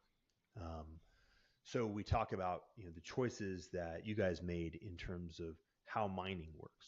What is a mining algorithm is a non-trivial choice because that has intrinsic and impossible to avoid downstream consequences of how decentralized the mining pools are and what economies they're naturally tapped into. Right? It matters that the Bitcoin mining infrastructure is a almost entirely siloed technological path. And one does not use a Bitcoin miner to do anything else in computation besides mine things like Bitcoin. By contrast, if you're using GPUs, you're actually using miners that are themselves participating in the larger economy of, of computation, which Where means are there's a these coupling tests constant there actually being that's stored? wired very deeply and matters because that coupling is going to cause a meta equilibrium between key pieces of the economy. And you're actually saying, hey, we're talking about something that's not operating at the level of pure fiat, which is just a pure number go up. It is actually tunneling all the way back down into that which produces energy at the bottom of the stack and maintaining the civilization structures that actually allow complex energy producing elements to really be. Right. Yeah. So let me um, make one comment on the block size wars, and then I want to make a jump here in what I think is the ultimate form of decentralization. Um, so the one There comment we I have go. is I don't think that the block size wars, Ah, I like hit my limit on in Claude. some ways they were We are attacks, right? out of Everybody AI wanted to tokens, change folks. Bitcoin. And the fact that the winners Both were on the ones who Claude changed it the and least is not Cursor. Wah, wah, wah. Let's random. try to build this thing, It's the shall we? fact that the incentive system of proof of work with the miners and the holders was strong, and Boom. the Okay. minimal change Da, da, da, was da, da, da, most da, da. in accordance to the ossification of the protocol. So it wasn't Um, that. So technically, everyone tests. trying to change the system was technically attacking the system, and the system changed the least as the result was just speaking to the Front fact that end the source. incentives at scale were technically operating Utils. well. Check out Well, Block they're But operating Explorer. in the fashion that they had been designed, and they produced the results they produced. The uh, metaphor here is like yeah, the castles in feudalism. So well, if you yeah. So the point that stems from that though is Boom. All right. proof of work blockchains and the proof of work concept is Well, meant to that's ossify the done. system. So, Let's like, part check of back in decentralization is on that the rules don't fundamentally change. Vercel here. That's like part of the system. Now, there's subtleties to this, which is initially when you run a proof of work system, there's some amount of time where it's a small enough system and you have enough social influence by the Boom, people boom. that kick it off that changes can be made. mm-hmm. But as it grows in influence and participation, those people lose their social ability Let's to change it, disable and this for rightfully so, now. right? And then it becomes Disable. this thing of an economic detente where the system itself does not no longer evolve, right? And so the thing Disable. is, Bitcoin's greatest strength, sort of proof of work, There we and go. this All right. set of incentives that cause ossification was Rock and roll, also its guys. greatest weakness, We need an and that icon. it hadn't made it Let's see what far Claude enough can along in do. the development curve prior to Building an ossification icon. Yeah. such that it could be the ultimate solution rather than just the first entrant. Nice. So the analogy here is something like bullets rather than guided missiles. meaning because it has this tendency to ossify once the gun has Boom. been aimed and the Boo. trigger has been pulled. In other words, Okay, it's we'll work crossed on some that later, threshold guys. of ossification. Its forward Let's see trajectory is here. now so baked in that it is a ballistic, Let's pause and it will this be for a going in that second. direction. Just do a check-in with you guys. How you doing? Chat, let me know if you're still tuned in. Man, we did a crap ton of work on the multisig just now. Man, we fixed the social recovery module. We enhanced the AI with better notifications and error handling. We added an entire docs page to this thing. So let me pull it up real quick and kind of like walk you guys through this. We'll send YouTube to the background for a moment, but check this out, guys. Like, all this stuff is good to go. Let's execute this transaction real quick. Oop, transaction was canceled. Let's refresh. Oh, it's down right now. That's right. Stand by. All right. Here we go. Connect wallet. Execute this transaction. Let's unlock this wallet.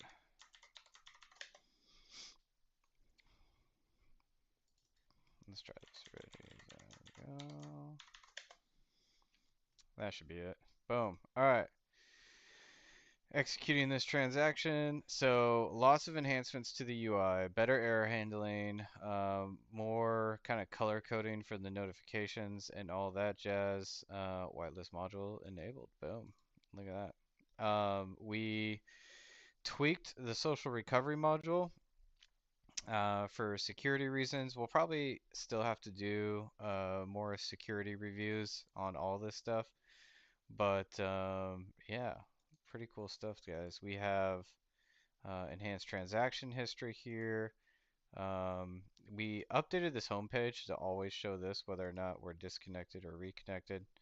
Um, the about page is pretty informative, and there is a lot of documentation we added here. So we got a get starting guide, a guide on multi-sig wallets, some guides on modules, right?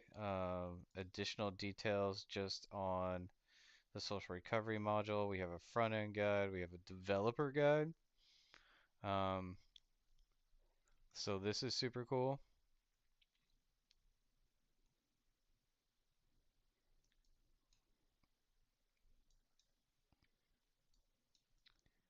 Nice, nice. A security guide, which is also super useful, and a frequently asked questions. What is a multisig? How do I create a multisig? What is the difference between proposing, approving, and executing? Can I change the owners or thresholds after deployment? What happens if I lose access? How does social recovery work? What are modules and why should I use them? Can transactions be canceled? How much gas do they cost? Is Quai Vault audited? Currently on testnet and pre-audit. Formal security audits planned before mainnet deployment. All code is open source for review. Can I use this on mainnet? Currently Quai Vault is deployed on Orchard testnet only. What happens if recovery doesn't execute automatically? Recoveries require manual execution. Once conditions are met, anyone can call execute recovery. Front end shows execute recovery button when ready. Can I have multiple modules enabled at once? Yes. How do I verify a transaction on chain? What if I approve a transaction by mistake? You can actually revoke an approval, so that's wrong. But anyways, did all that. We just also created a ton of documentation here. So let's go up here. Added a ton of documentation to the actual contracts. So all these comments will come through. These are called NatSec documentation. So that's good. Uh, Definitely like all of that. We also have documentation for the modules, which is super nice. And then we've committed everything. Everything is up and available on GitHub now and in hosted in Vercel. So again, you guys can test this for yourself over at quai-multisig-frontend.vercel.app right now. And you can peek the GitHub repo over here. Boom, boom. Everything is available here. Nice.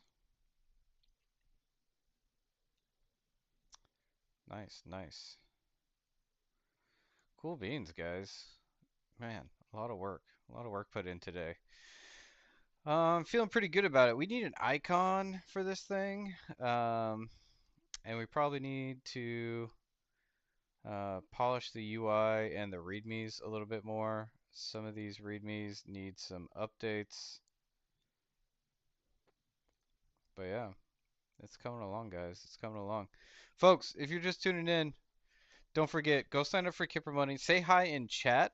If you say hi in chat, we'll tip you 5 Quai just for doing so. However, you have to have Kipper Money to receive it. Retweet these spaces, follow the account. As soon as we get to 1,000 followers, we'll be handing out Quai branded Tangem hardware wallets. These are super dope wallets, guys. Somebody in our community uh, was sending some Quai to a MetaMask Snap, and they lost their keys. So don't lose your keys. Back up your keys. But we'll be giving away these hardware wallets real soon. Make sure you sign up for Kipper Money and follow the account. That's the best way to get started over here at Quai Network. Our wallet that we've been using is the Pelagus wallet. You definitely want to have the Pelagus wallet if you want to interact with the rest of the Quai Network ecosystem. This is our Chrome extension wallet that allows you to interact with all the dApps that are built on Quai Network. There are some updates coming to Blip. If you're an ambassador at Quai, check the chat. Alan just shared a test flight link to try out the latest version of Blip. Blip is our mobile wallet, and there's a lot of sweet changes coming to Blip. So if you're stuck on mobile, Blip in the near future will be able to interact with smart contracts and dApps on chain. But for now, the other option is to go get, something like the Mises browser. The Mises browser allows you to install um, Chrome extensions, so you can use Pelagus on your mobile device with the Mises browser. So use that if you need something quick and easy. Otherwise, the best mobile wallet we got for you guys right now is BlipPay.me,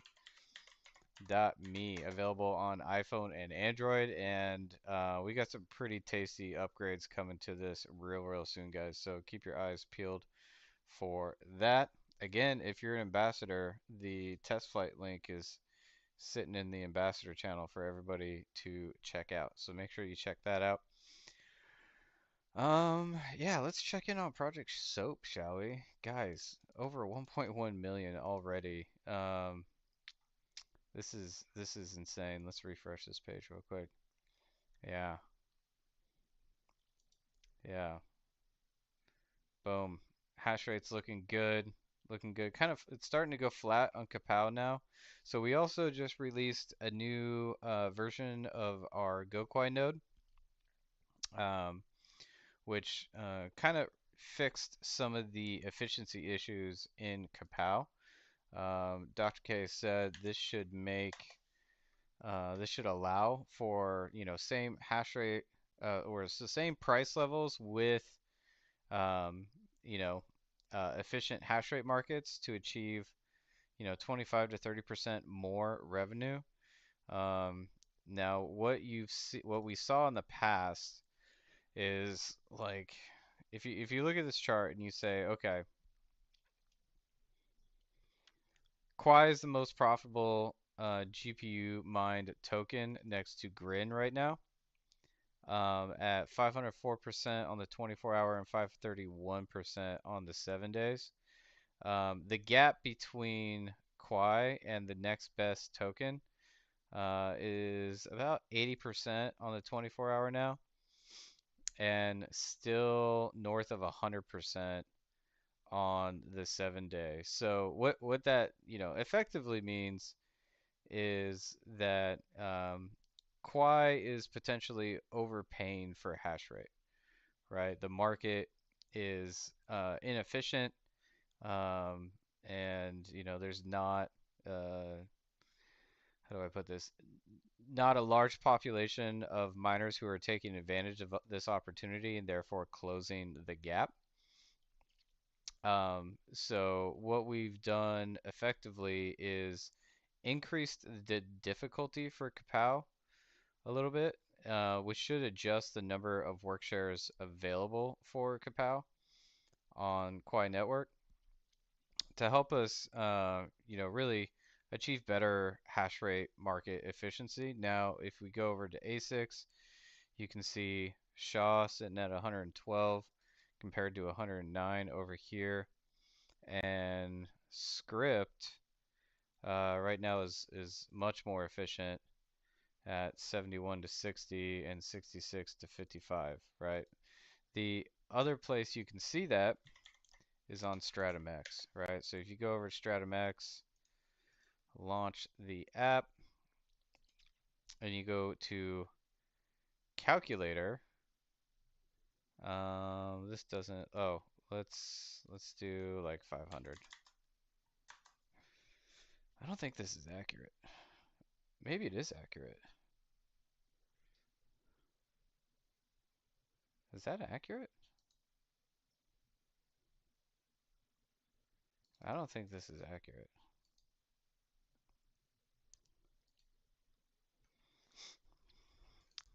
Let me ping the team about this.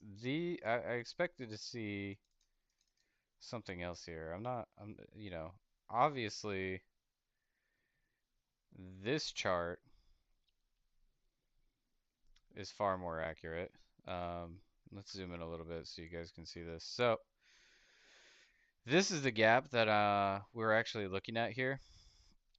We should see it here, but I don't see it for some reason, so I'll have to ping the team about that. But if you look at this gap on SHA and you look at this gap on Script, you can see the Script gap is a lot tighter.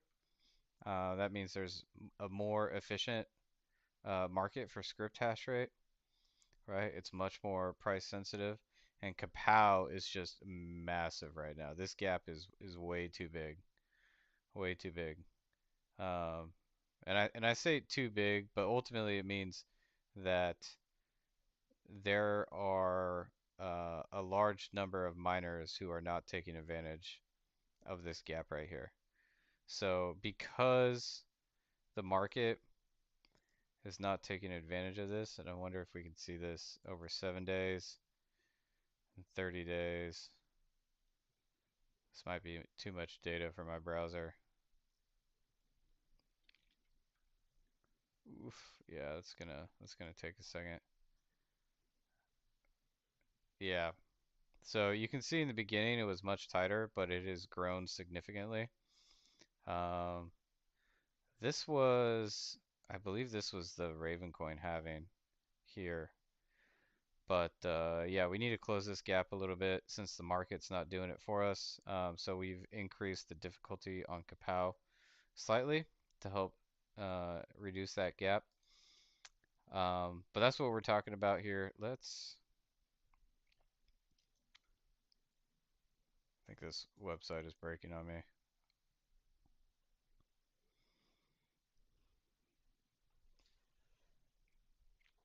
Too much data. No. I gotta take a screenshot of this though. Let's do that. Share that with the team. I don't think this is accurate.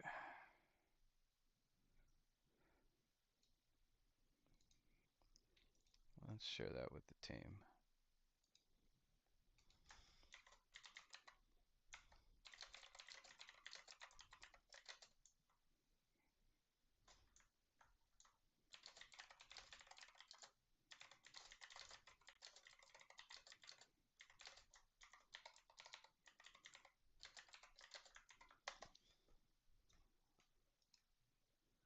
cancel. All right. And then we'll also,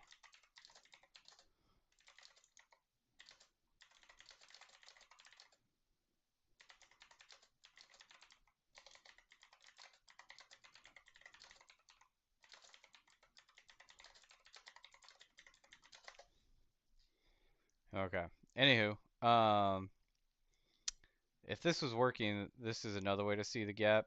But this line chart will show you pretty clearly. Shaw is efficient, script very efficient, but Kapow not so much. So, not really sure what's going on in the GPU space. We could opine on this for hours. Lots of variability in the GPU space compared to script and SHA. So, yeah, new node update, guys. Quai is still one of the most profitable tokens of mine across all these algorithms, which is generating a ton of revenue with this next upgrade. We expect 25 to 30% more revenue for the same price level. Talking about price real quick, not financial advice, do your own research as always, folks. But you can see how, I mean, first of all, let's just go back for a second. Look at this bloodbath. Holy crap. Holy crap. Everything's down. Man, people keep talking about how the precious metal market cap has like quadrupled while crypto has just remained the same. Especially like I mean the whole narrative around Bitcoin as digital gold is being tested right now.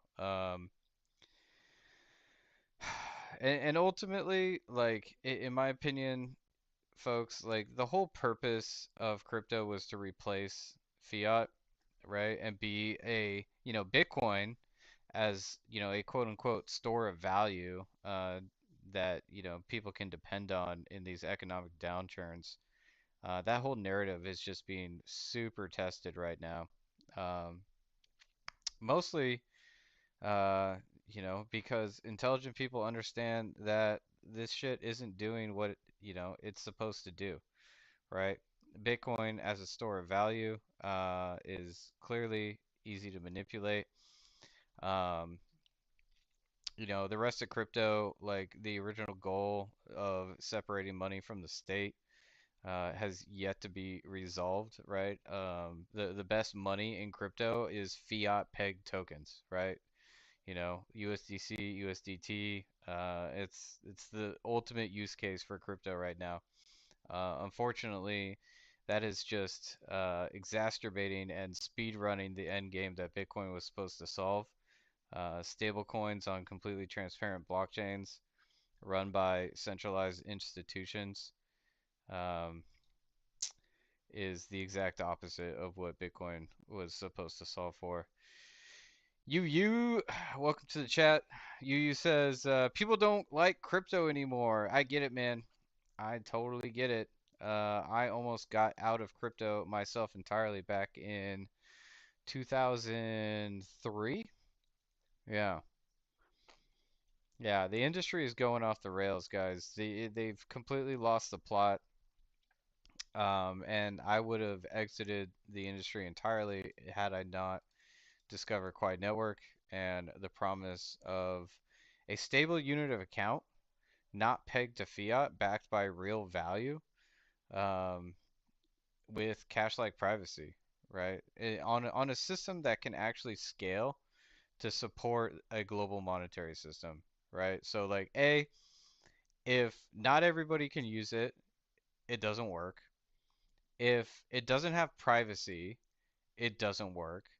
If it doesn't maintain stable purchasing power, then I can't, price my goods and services in it, and everybody's just having to resort to US dollars or name your fiat at the end of the day anyways. So, if we're not solving for that problem, then what are we actually doing? We're just building completely transparent systems where everything can be tracked and these stablecoin issuers have total control over all your money at the end of the day. So, It's a net worse for everybody. And that is the future that crypto writ large is charging towards. And so clearly at Quai Network we have a much more cypherpunk value system here, and we took a market incentive design approach to building out a blockchain that solves for everything, right? If you can't beat the utility of US dollars and Visa, then nobody's going to use it. If you can't price your goods and services in a net new currency, then nobody's going to use it, right? And Bitcoin's got a lot of issues right now. It doesn't scale, right? It has a deflationary only monetary system, right? So every time I spend my Bitcoin, I'm taking a short position on it and I'm losing money, right? Um, so nobody wants to do that. And the rest of these blockchains are just promoting financial and slavery through the U.S. dollar, right? By building rails for stable coins. So I totally get it, you. I totally get it. Um, that being said, out of all the blockchains out there, uh, Quai Network has taken over 7 years, to go from idea to mainnet, because we wanted to roll all this utility into a single chain, and launch something that just works. Right now, there will be minor improvements in the future, but the point is to ossify something that has all the utility you need to exit the current monetary system. Right? Ethereum launched a roadmap. All these other blockchains, they launch a roadmap. They say all these features will come in the future.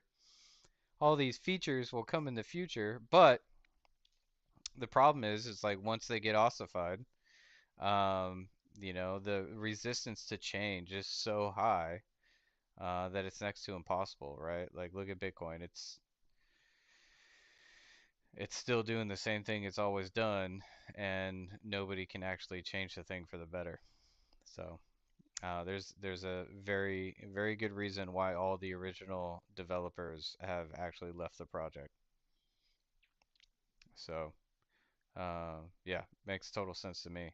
That being said, in the middle of this entire market bloodbath right now, Project Soap is holding Quai Network pretty strong. So after launching uh, December 17th, actually, Project Soap has done good work for Quai Network, building real economic flywheels, um, and generating real revenue for token holders, that comes from real expenses, right? We believe in proof of work, because only proof of work can give you that economic finality.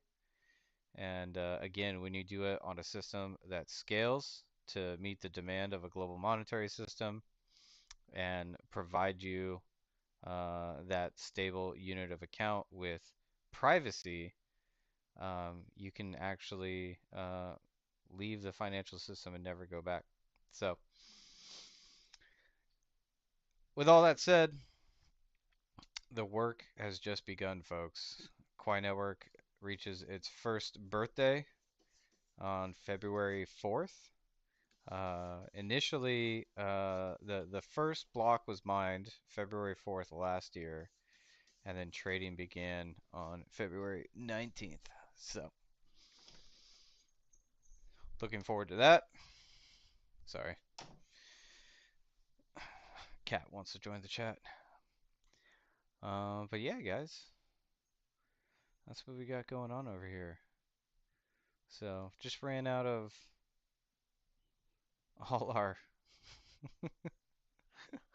all our AI tokens for today across two different tools. We nuked Claude and Cursor. All right. Alan says just refresh on the Stratum X page. Let's try this.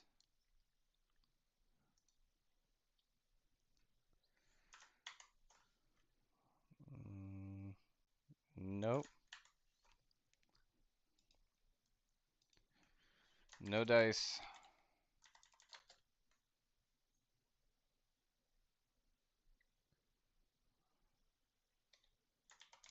Sad face.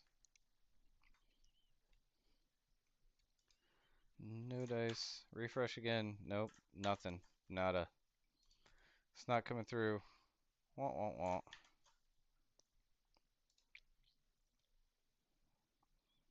Anyways, you guys can also see the numbers down here in the line chart. So Doge has been flat in the last couple days. That's interesting. That doesn't make much sense. Don't expect to see flat lines.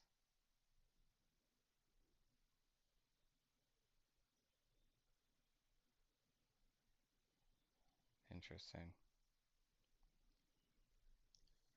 Anywho, yeah. So if you're not solving for money, guys, it's literally just a pump and dump scheme. It's gambling. There's not much else going on in this space. But once we solve for money, you know, the world is your oyster, right? Once you can actually build a system that scales, you can build apps on top of it that can actually achieve product market fit and get mass adoption. The dirty truth about all of crypto is that none of these blockchains actually scale, guys. None of them actually scale. Christopher dropped a link a while ago. Let me see if I can dig that back up. I think it was ChainSpect. Yeah.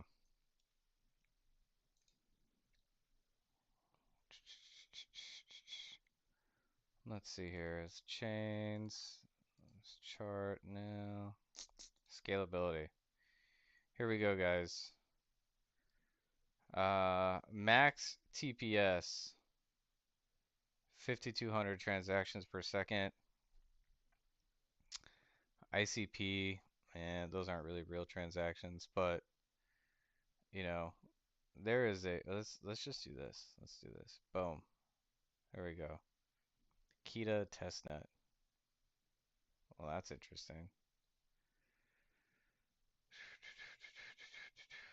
But yeah, look at this. I mean, the numbers drop off like really quickly.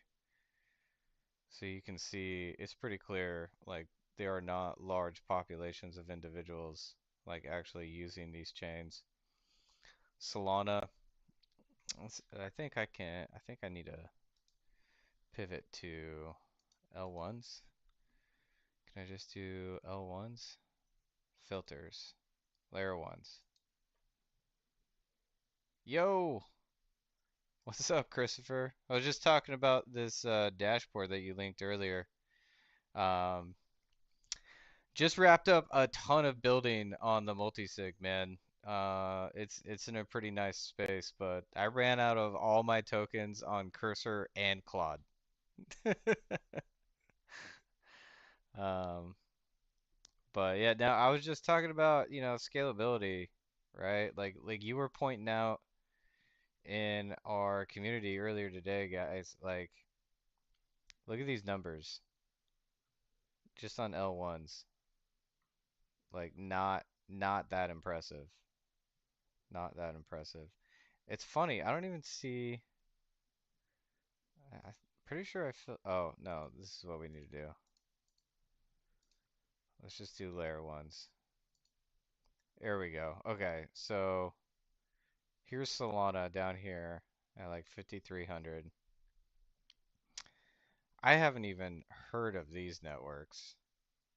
And ICP, that's all bots. So it's it's pretty nuts, guys. Like crypto is still so tiny and there's hardly anybody using it when you think about like other software projects like Facebook or eBay or Uber, right? Like just imagine the amount of transactions per second that, you know, um, equivalent those platforms are handling.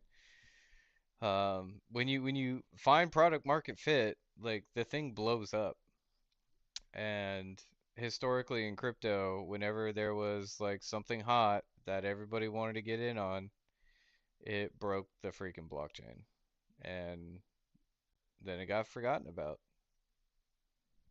And people moved on to the next thing. So it is what it is.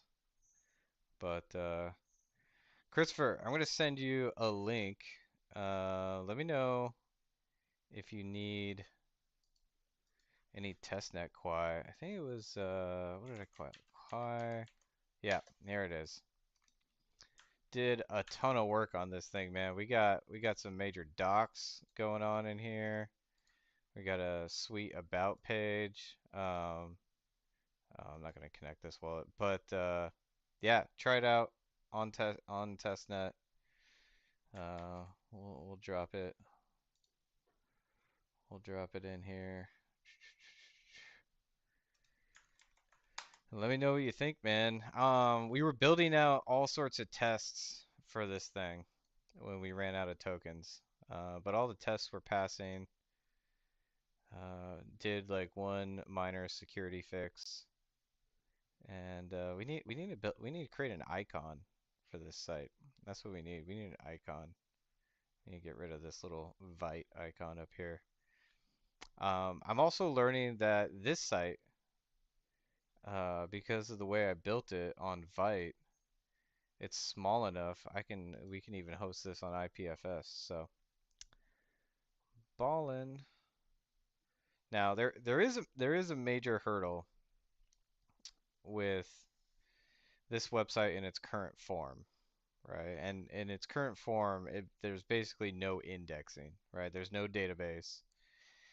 Everything is like direct RPC calls. So that's a positive and a negative. In the positive, there's no middleman. There's no middle infrastructure that you need to depend on for accessing your vault, building a vault, working with it. The problem is, like say, because if we let's go to docs. Let's go to getting started, understanding multi-sig wallets. So this is the transaction lifecycle. First, you propose a transaction. There's an approval phase where all the owners review and approve the transaction. Then once the threshold is met, um, you can execute the transaction. So the problem is if this life cycle lasts longer than 7 hours, the UI is not going to see it, right? Because there's no indexing service that this UI depends on to get that information.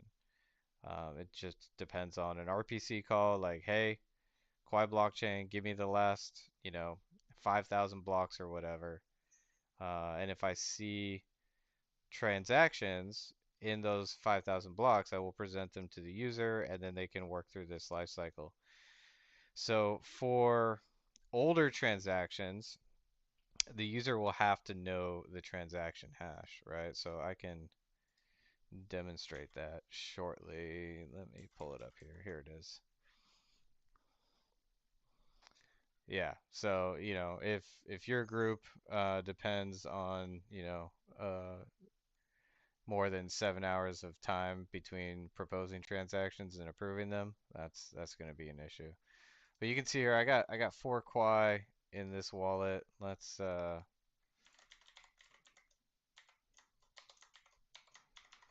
work through this real quick. Okay, so I'm going to propose a transaction to send 1 Quai to this address. We'll sign that. Boom. Transaction successful. Cool. So I have a pending transaction, right? Again, so it says showing the last 7 hours, right? Now, what I can do is I can copy and save this transaction hash offline, and I can look it up later, and I can pull up its details, and I can manage this transaction But because there's no back-end indexing service, um, I'm not able to pull up older transactions and show them here. So I gotta think through that one a little bit, because that is a huge, like, nice to have feature. So we slow as fuck. What do you mean we're slow as fuck? Oh, your proposal process. Yeah. I mean, like, let's be real. At scale, multi-sigs with realistic organizations, like they're gonna need a day or two to approve and actually execute some of these transactions. But, you know, that's something that, anybody can manage off-chain if they want to, or outside of the application. But really, this application should have some indexing. I just haven't decided on how I want to build that out yet. That being said, in its current state, it's great for individuals and the super paranoid who don't want any of their data stored anywhere but the blockchain. But you can see, boom, transaction executed. So now I can go back to the vault, I can go to the history, and this should refresh.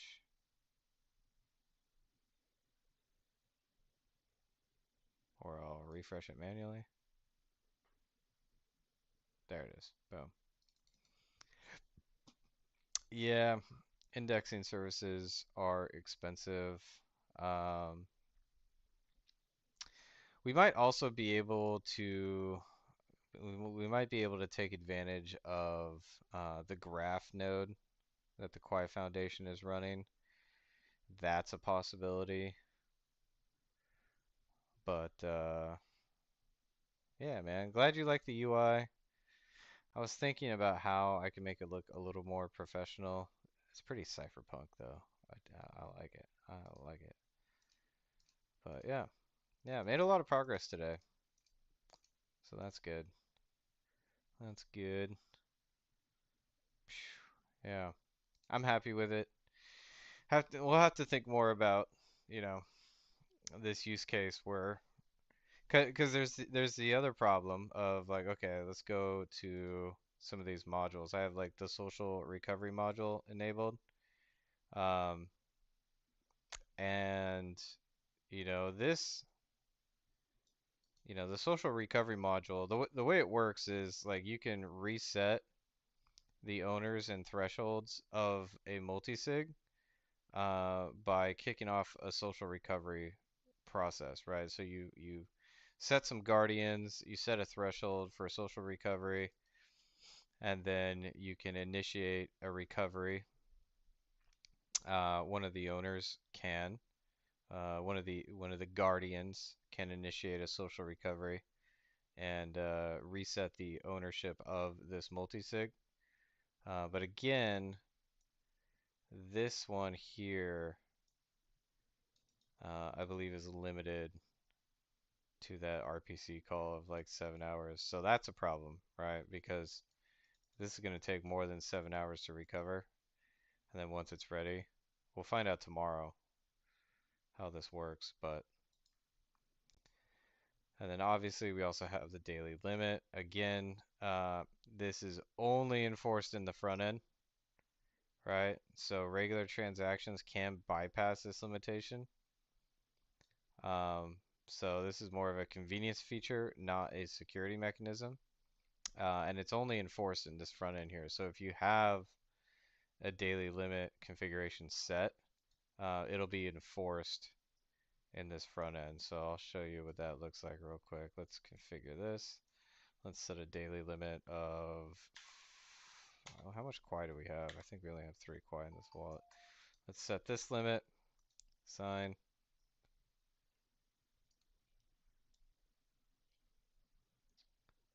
Did that go through already? Yeah, boom. All right. I think we got to refresh. Yeah, one Quai. So now if I want to send a transaction with like 4 Quai, exceeds limit. Nope. Transaction exceeds daily limit. So again, that's only enforced in the front end. And then we have another module for whitelisting. Again, this is also, um, I wouldn't say it's enforced in the front end, but the front end supports it. So if you have an address whitelisted, the front end will detect it and use the whitelist module to actually send the transaction. So we'll get this module added here. Transaction ready to execute. Execute the transaction.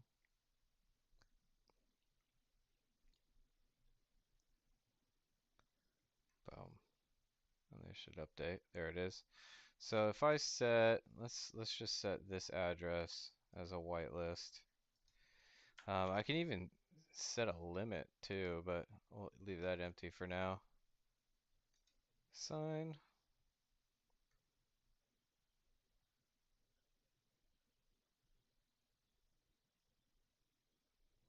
Boom.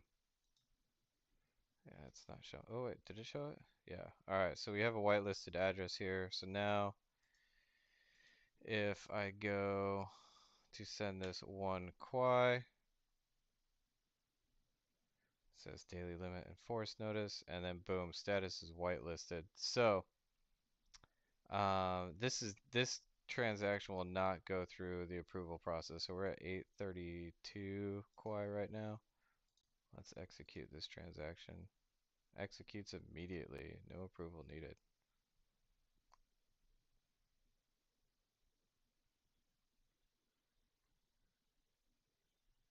Boom.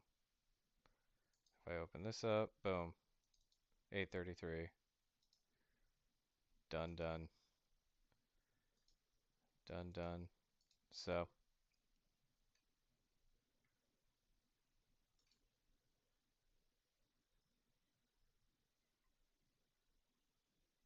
come on.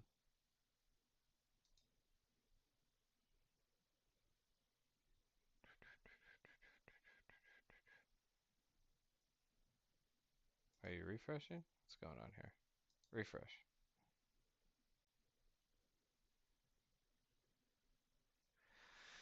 Christopher asks, what would I put under data in the optional field? Great question. So, say the recipient was a smart contract and you wanted your multi-sig to mint an NFT. That's the data that you would put under here. You would put the data to mint an NFT. So, say this was the NFT address and you wanted to mint NFT, this data would be, you know, mint NFT encoded. So, yeah, optional contract call data. Leave a 0x for simple transactions or transfers. So in the future, we could probably enhance this even further. For example, we might be able to detect if a recipient address was a smart contract, and then we would give you the options on, what would be available in that smart contract to call. That should be a pretty easy implementation, actually, especially on Quai Network, because we have all the ABI uploaded to IPFS. So that's actually super easy to do. So that's pretty cool. We would be able to detect, like, if this is a smart contract, give you the smart contract options to interact with if you wanted to. So nice. Just created his 3 out of 3 multi-sig and sent 5 Quai to it. Rock and roll, man. Rock and roll. So again, all this happens on chain. So actually, Christopher, you mind dropping your multi-sig address? I want to see what it looks like to a non-owner. Should be pretty simple.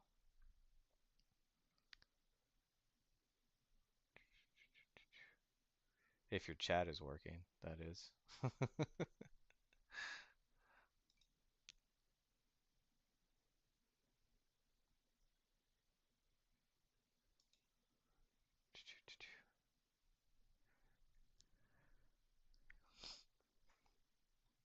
There it is. All right, let me snag this. Let's see. Let's see if I can see this here. Wallet. Boom.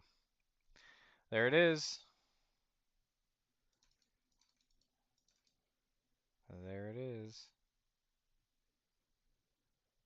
Nice. You got a pending transaction ready to execute.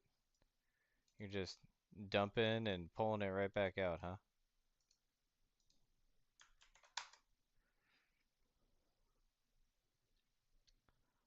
Nice. Nice. Now these methods should be. Oh, you know what it is? I haven't verified the smart contract. We'll work on that later. But another one just came in. Boom. Looks like you pulled your Quai back out. Nice. Yeah, so I wonder if I can even propose a transaction to a wallet that's not mine. Let's say, let's send me one Quai. That doesn't exist. Nope. Failed to propose transaction. I am not an owner of this wallet. Wah, wah, wah. Oh man, we need to be able to get rid of that.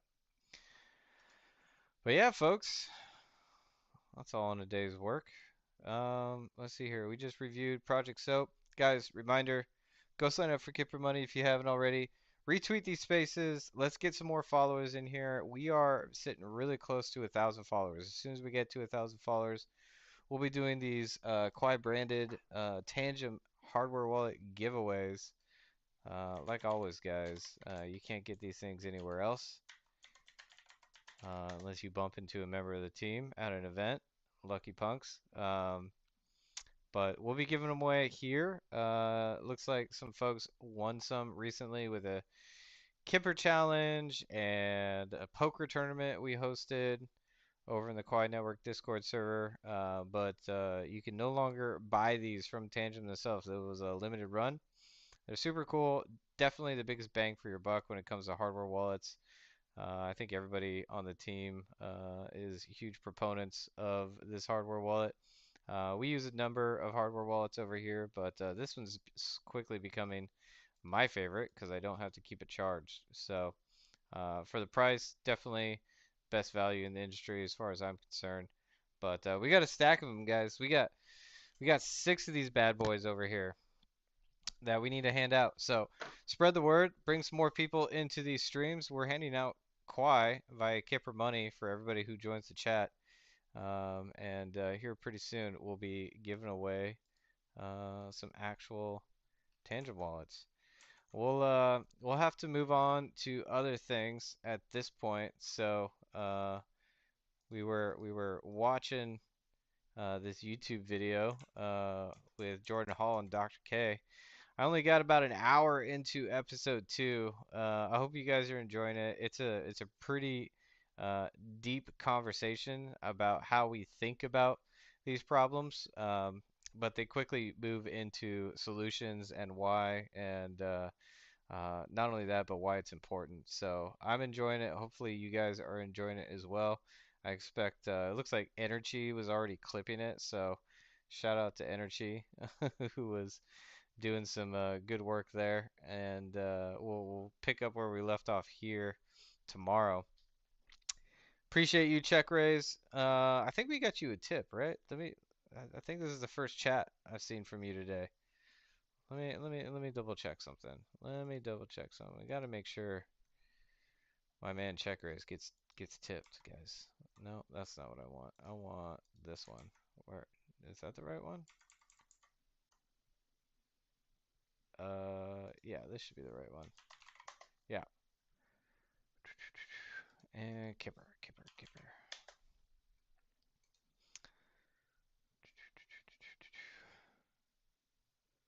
Yep. No, we hooked you up. Thanks for joining in and chatting with us today, folks. Happy Monday to everybody. Tune in tomorrow, 11 a.m. Central Time. We'll be hanging out with the rest of Quai Nation on X. It's always a good chat, catching up with the community, all the builders out there, seeing what Quai Squad and Curie with Talking are up to. We got Rockster joining these live streams every once in a while, so maybe he'll swing by and see what everybody else is building over on Quai Network. If you are a member of Quai Nation, feel free to request to speak. We'll bring you up on stage. You can keep us updated on everything you got going on in your space. The community is growing day in and day out, folks. The chats are absolutely on fire and hilarious, entertaining. We got a number of different channels where people are just popping off. So join the community. It's a ton of fun. Ooh, it's highly intelligent, but also, like you said, um a ton of fun. We played poker last weekend, so that was a good time. Uh, Check Ray says he's here for the vibes. Christopher, glad you could make him in. Oh, he's having some text issues. Send me a screenshot. We'll get that fixed. I had some issues in the beginning, but maybe I didn't fix all of them. But yeah, send me a screenshot. We'll get the text, the gray on gray fix for you. It is a little dark. It is a little dark. So I'm thinking, we could probably make that dark mode and default to a different theme. Just I don't know. A lot of thoughts, a lot of ideas. But yeah, guys, appreciate y'all tuning in. We're gonna switch gears over here. So again, like always, sign up for Kipper Money, engage with us on X, and earn some Quai just for doing so. If you need even more Quai, we're available on Mexi, Gate.io, and LBank, and soon to be Kraken. You're still early over here at Quai Network. Don't forget that. We got a long ways to go. If you want to swap those useless tokens for more useful ones, you can do so over on SwapSpace and Let's Exchange. And we got a ton of updates coming for you guys this week, so make sure you're following the Quiet Network account and hopping into the Discord server. I will see you guys 11 a.m. tomorrow, and we'll chat with Quiet Nation. For the rest of you, have an amazing evening, and we'll be back again tomorrow. Peace out, folks.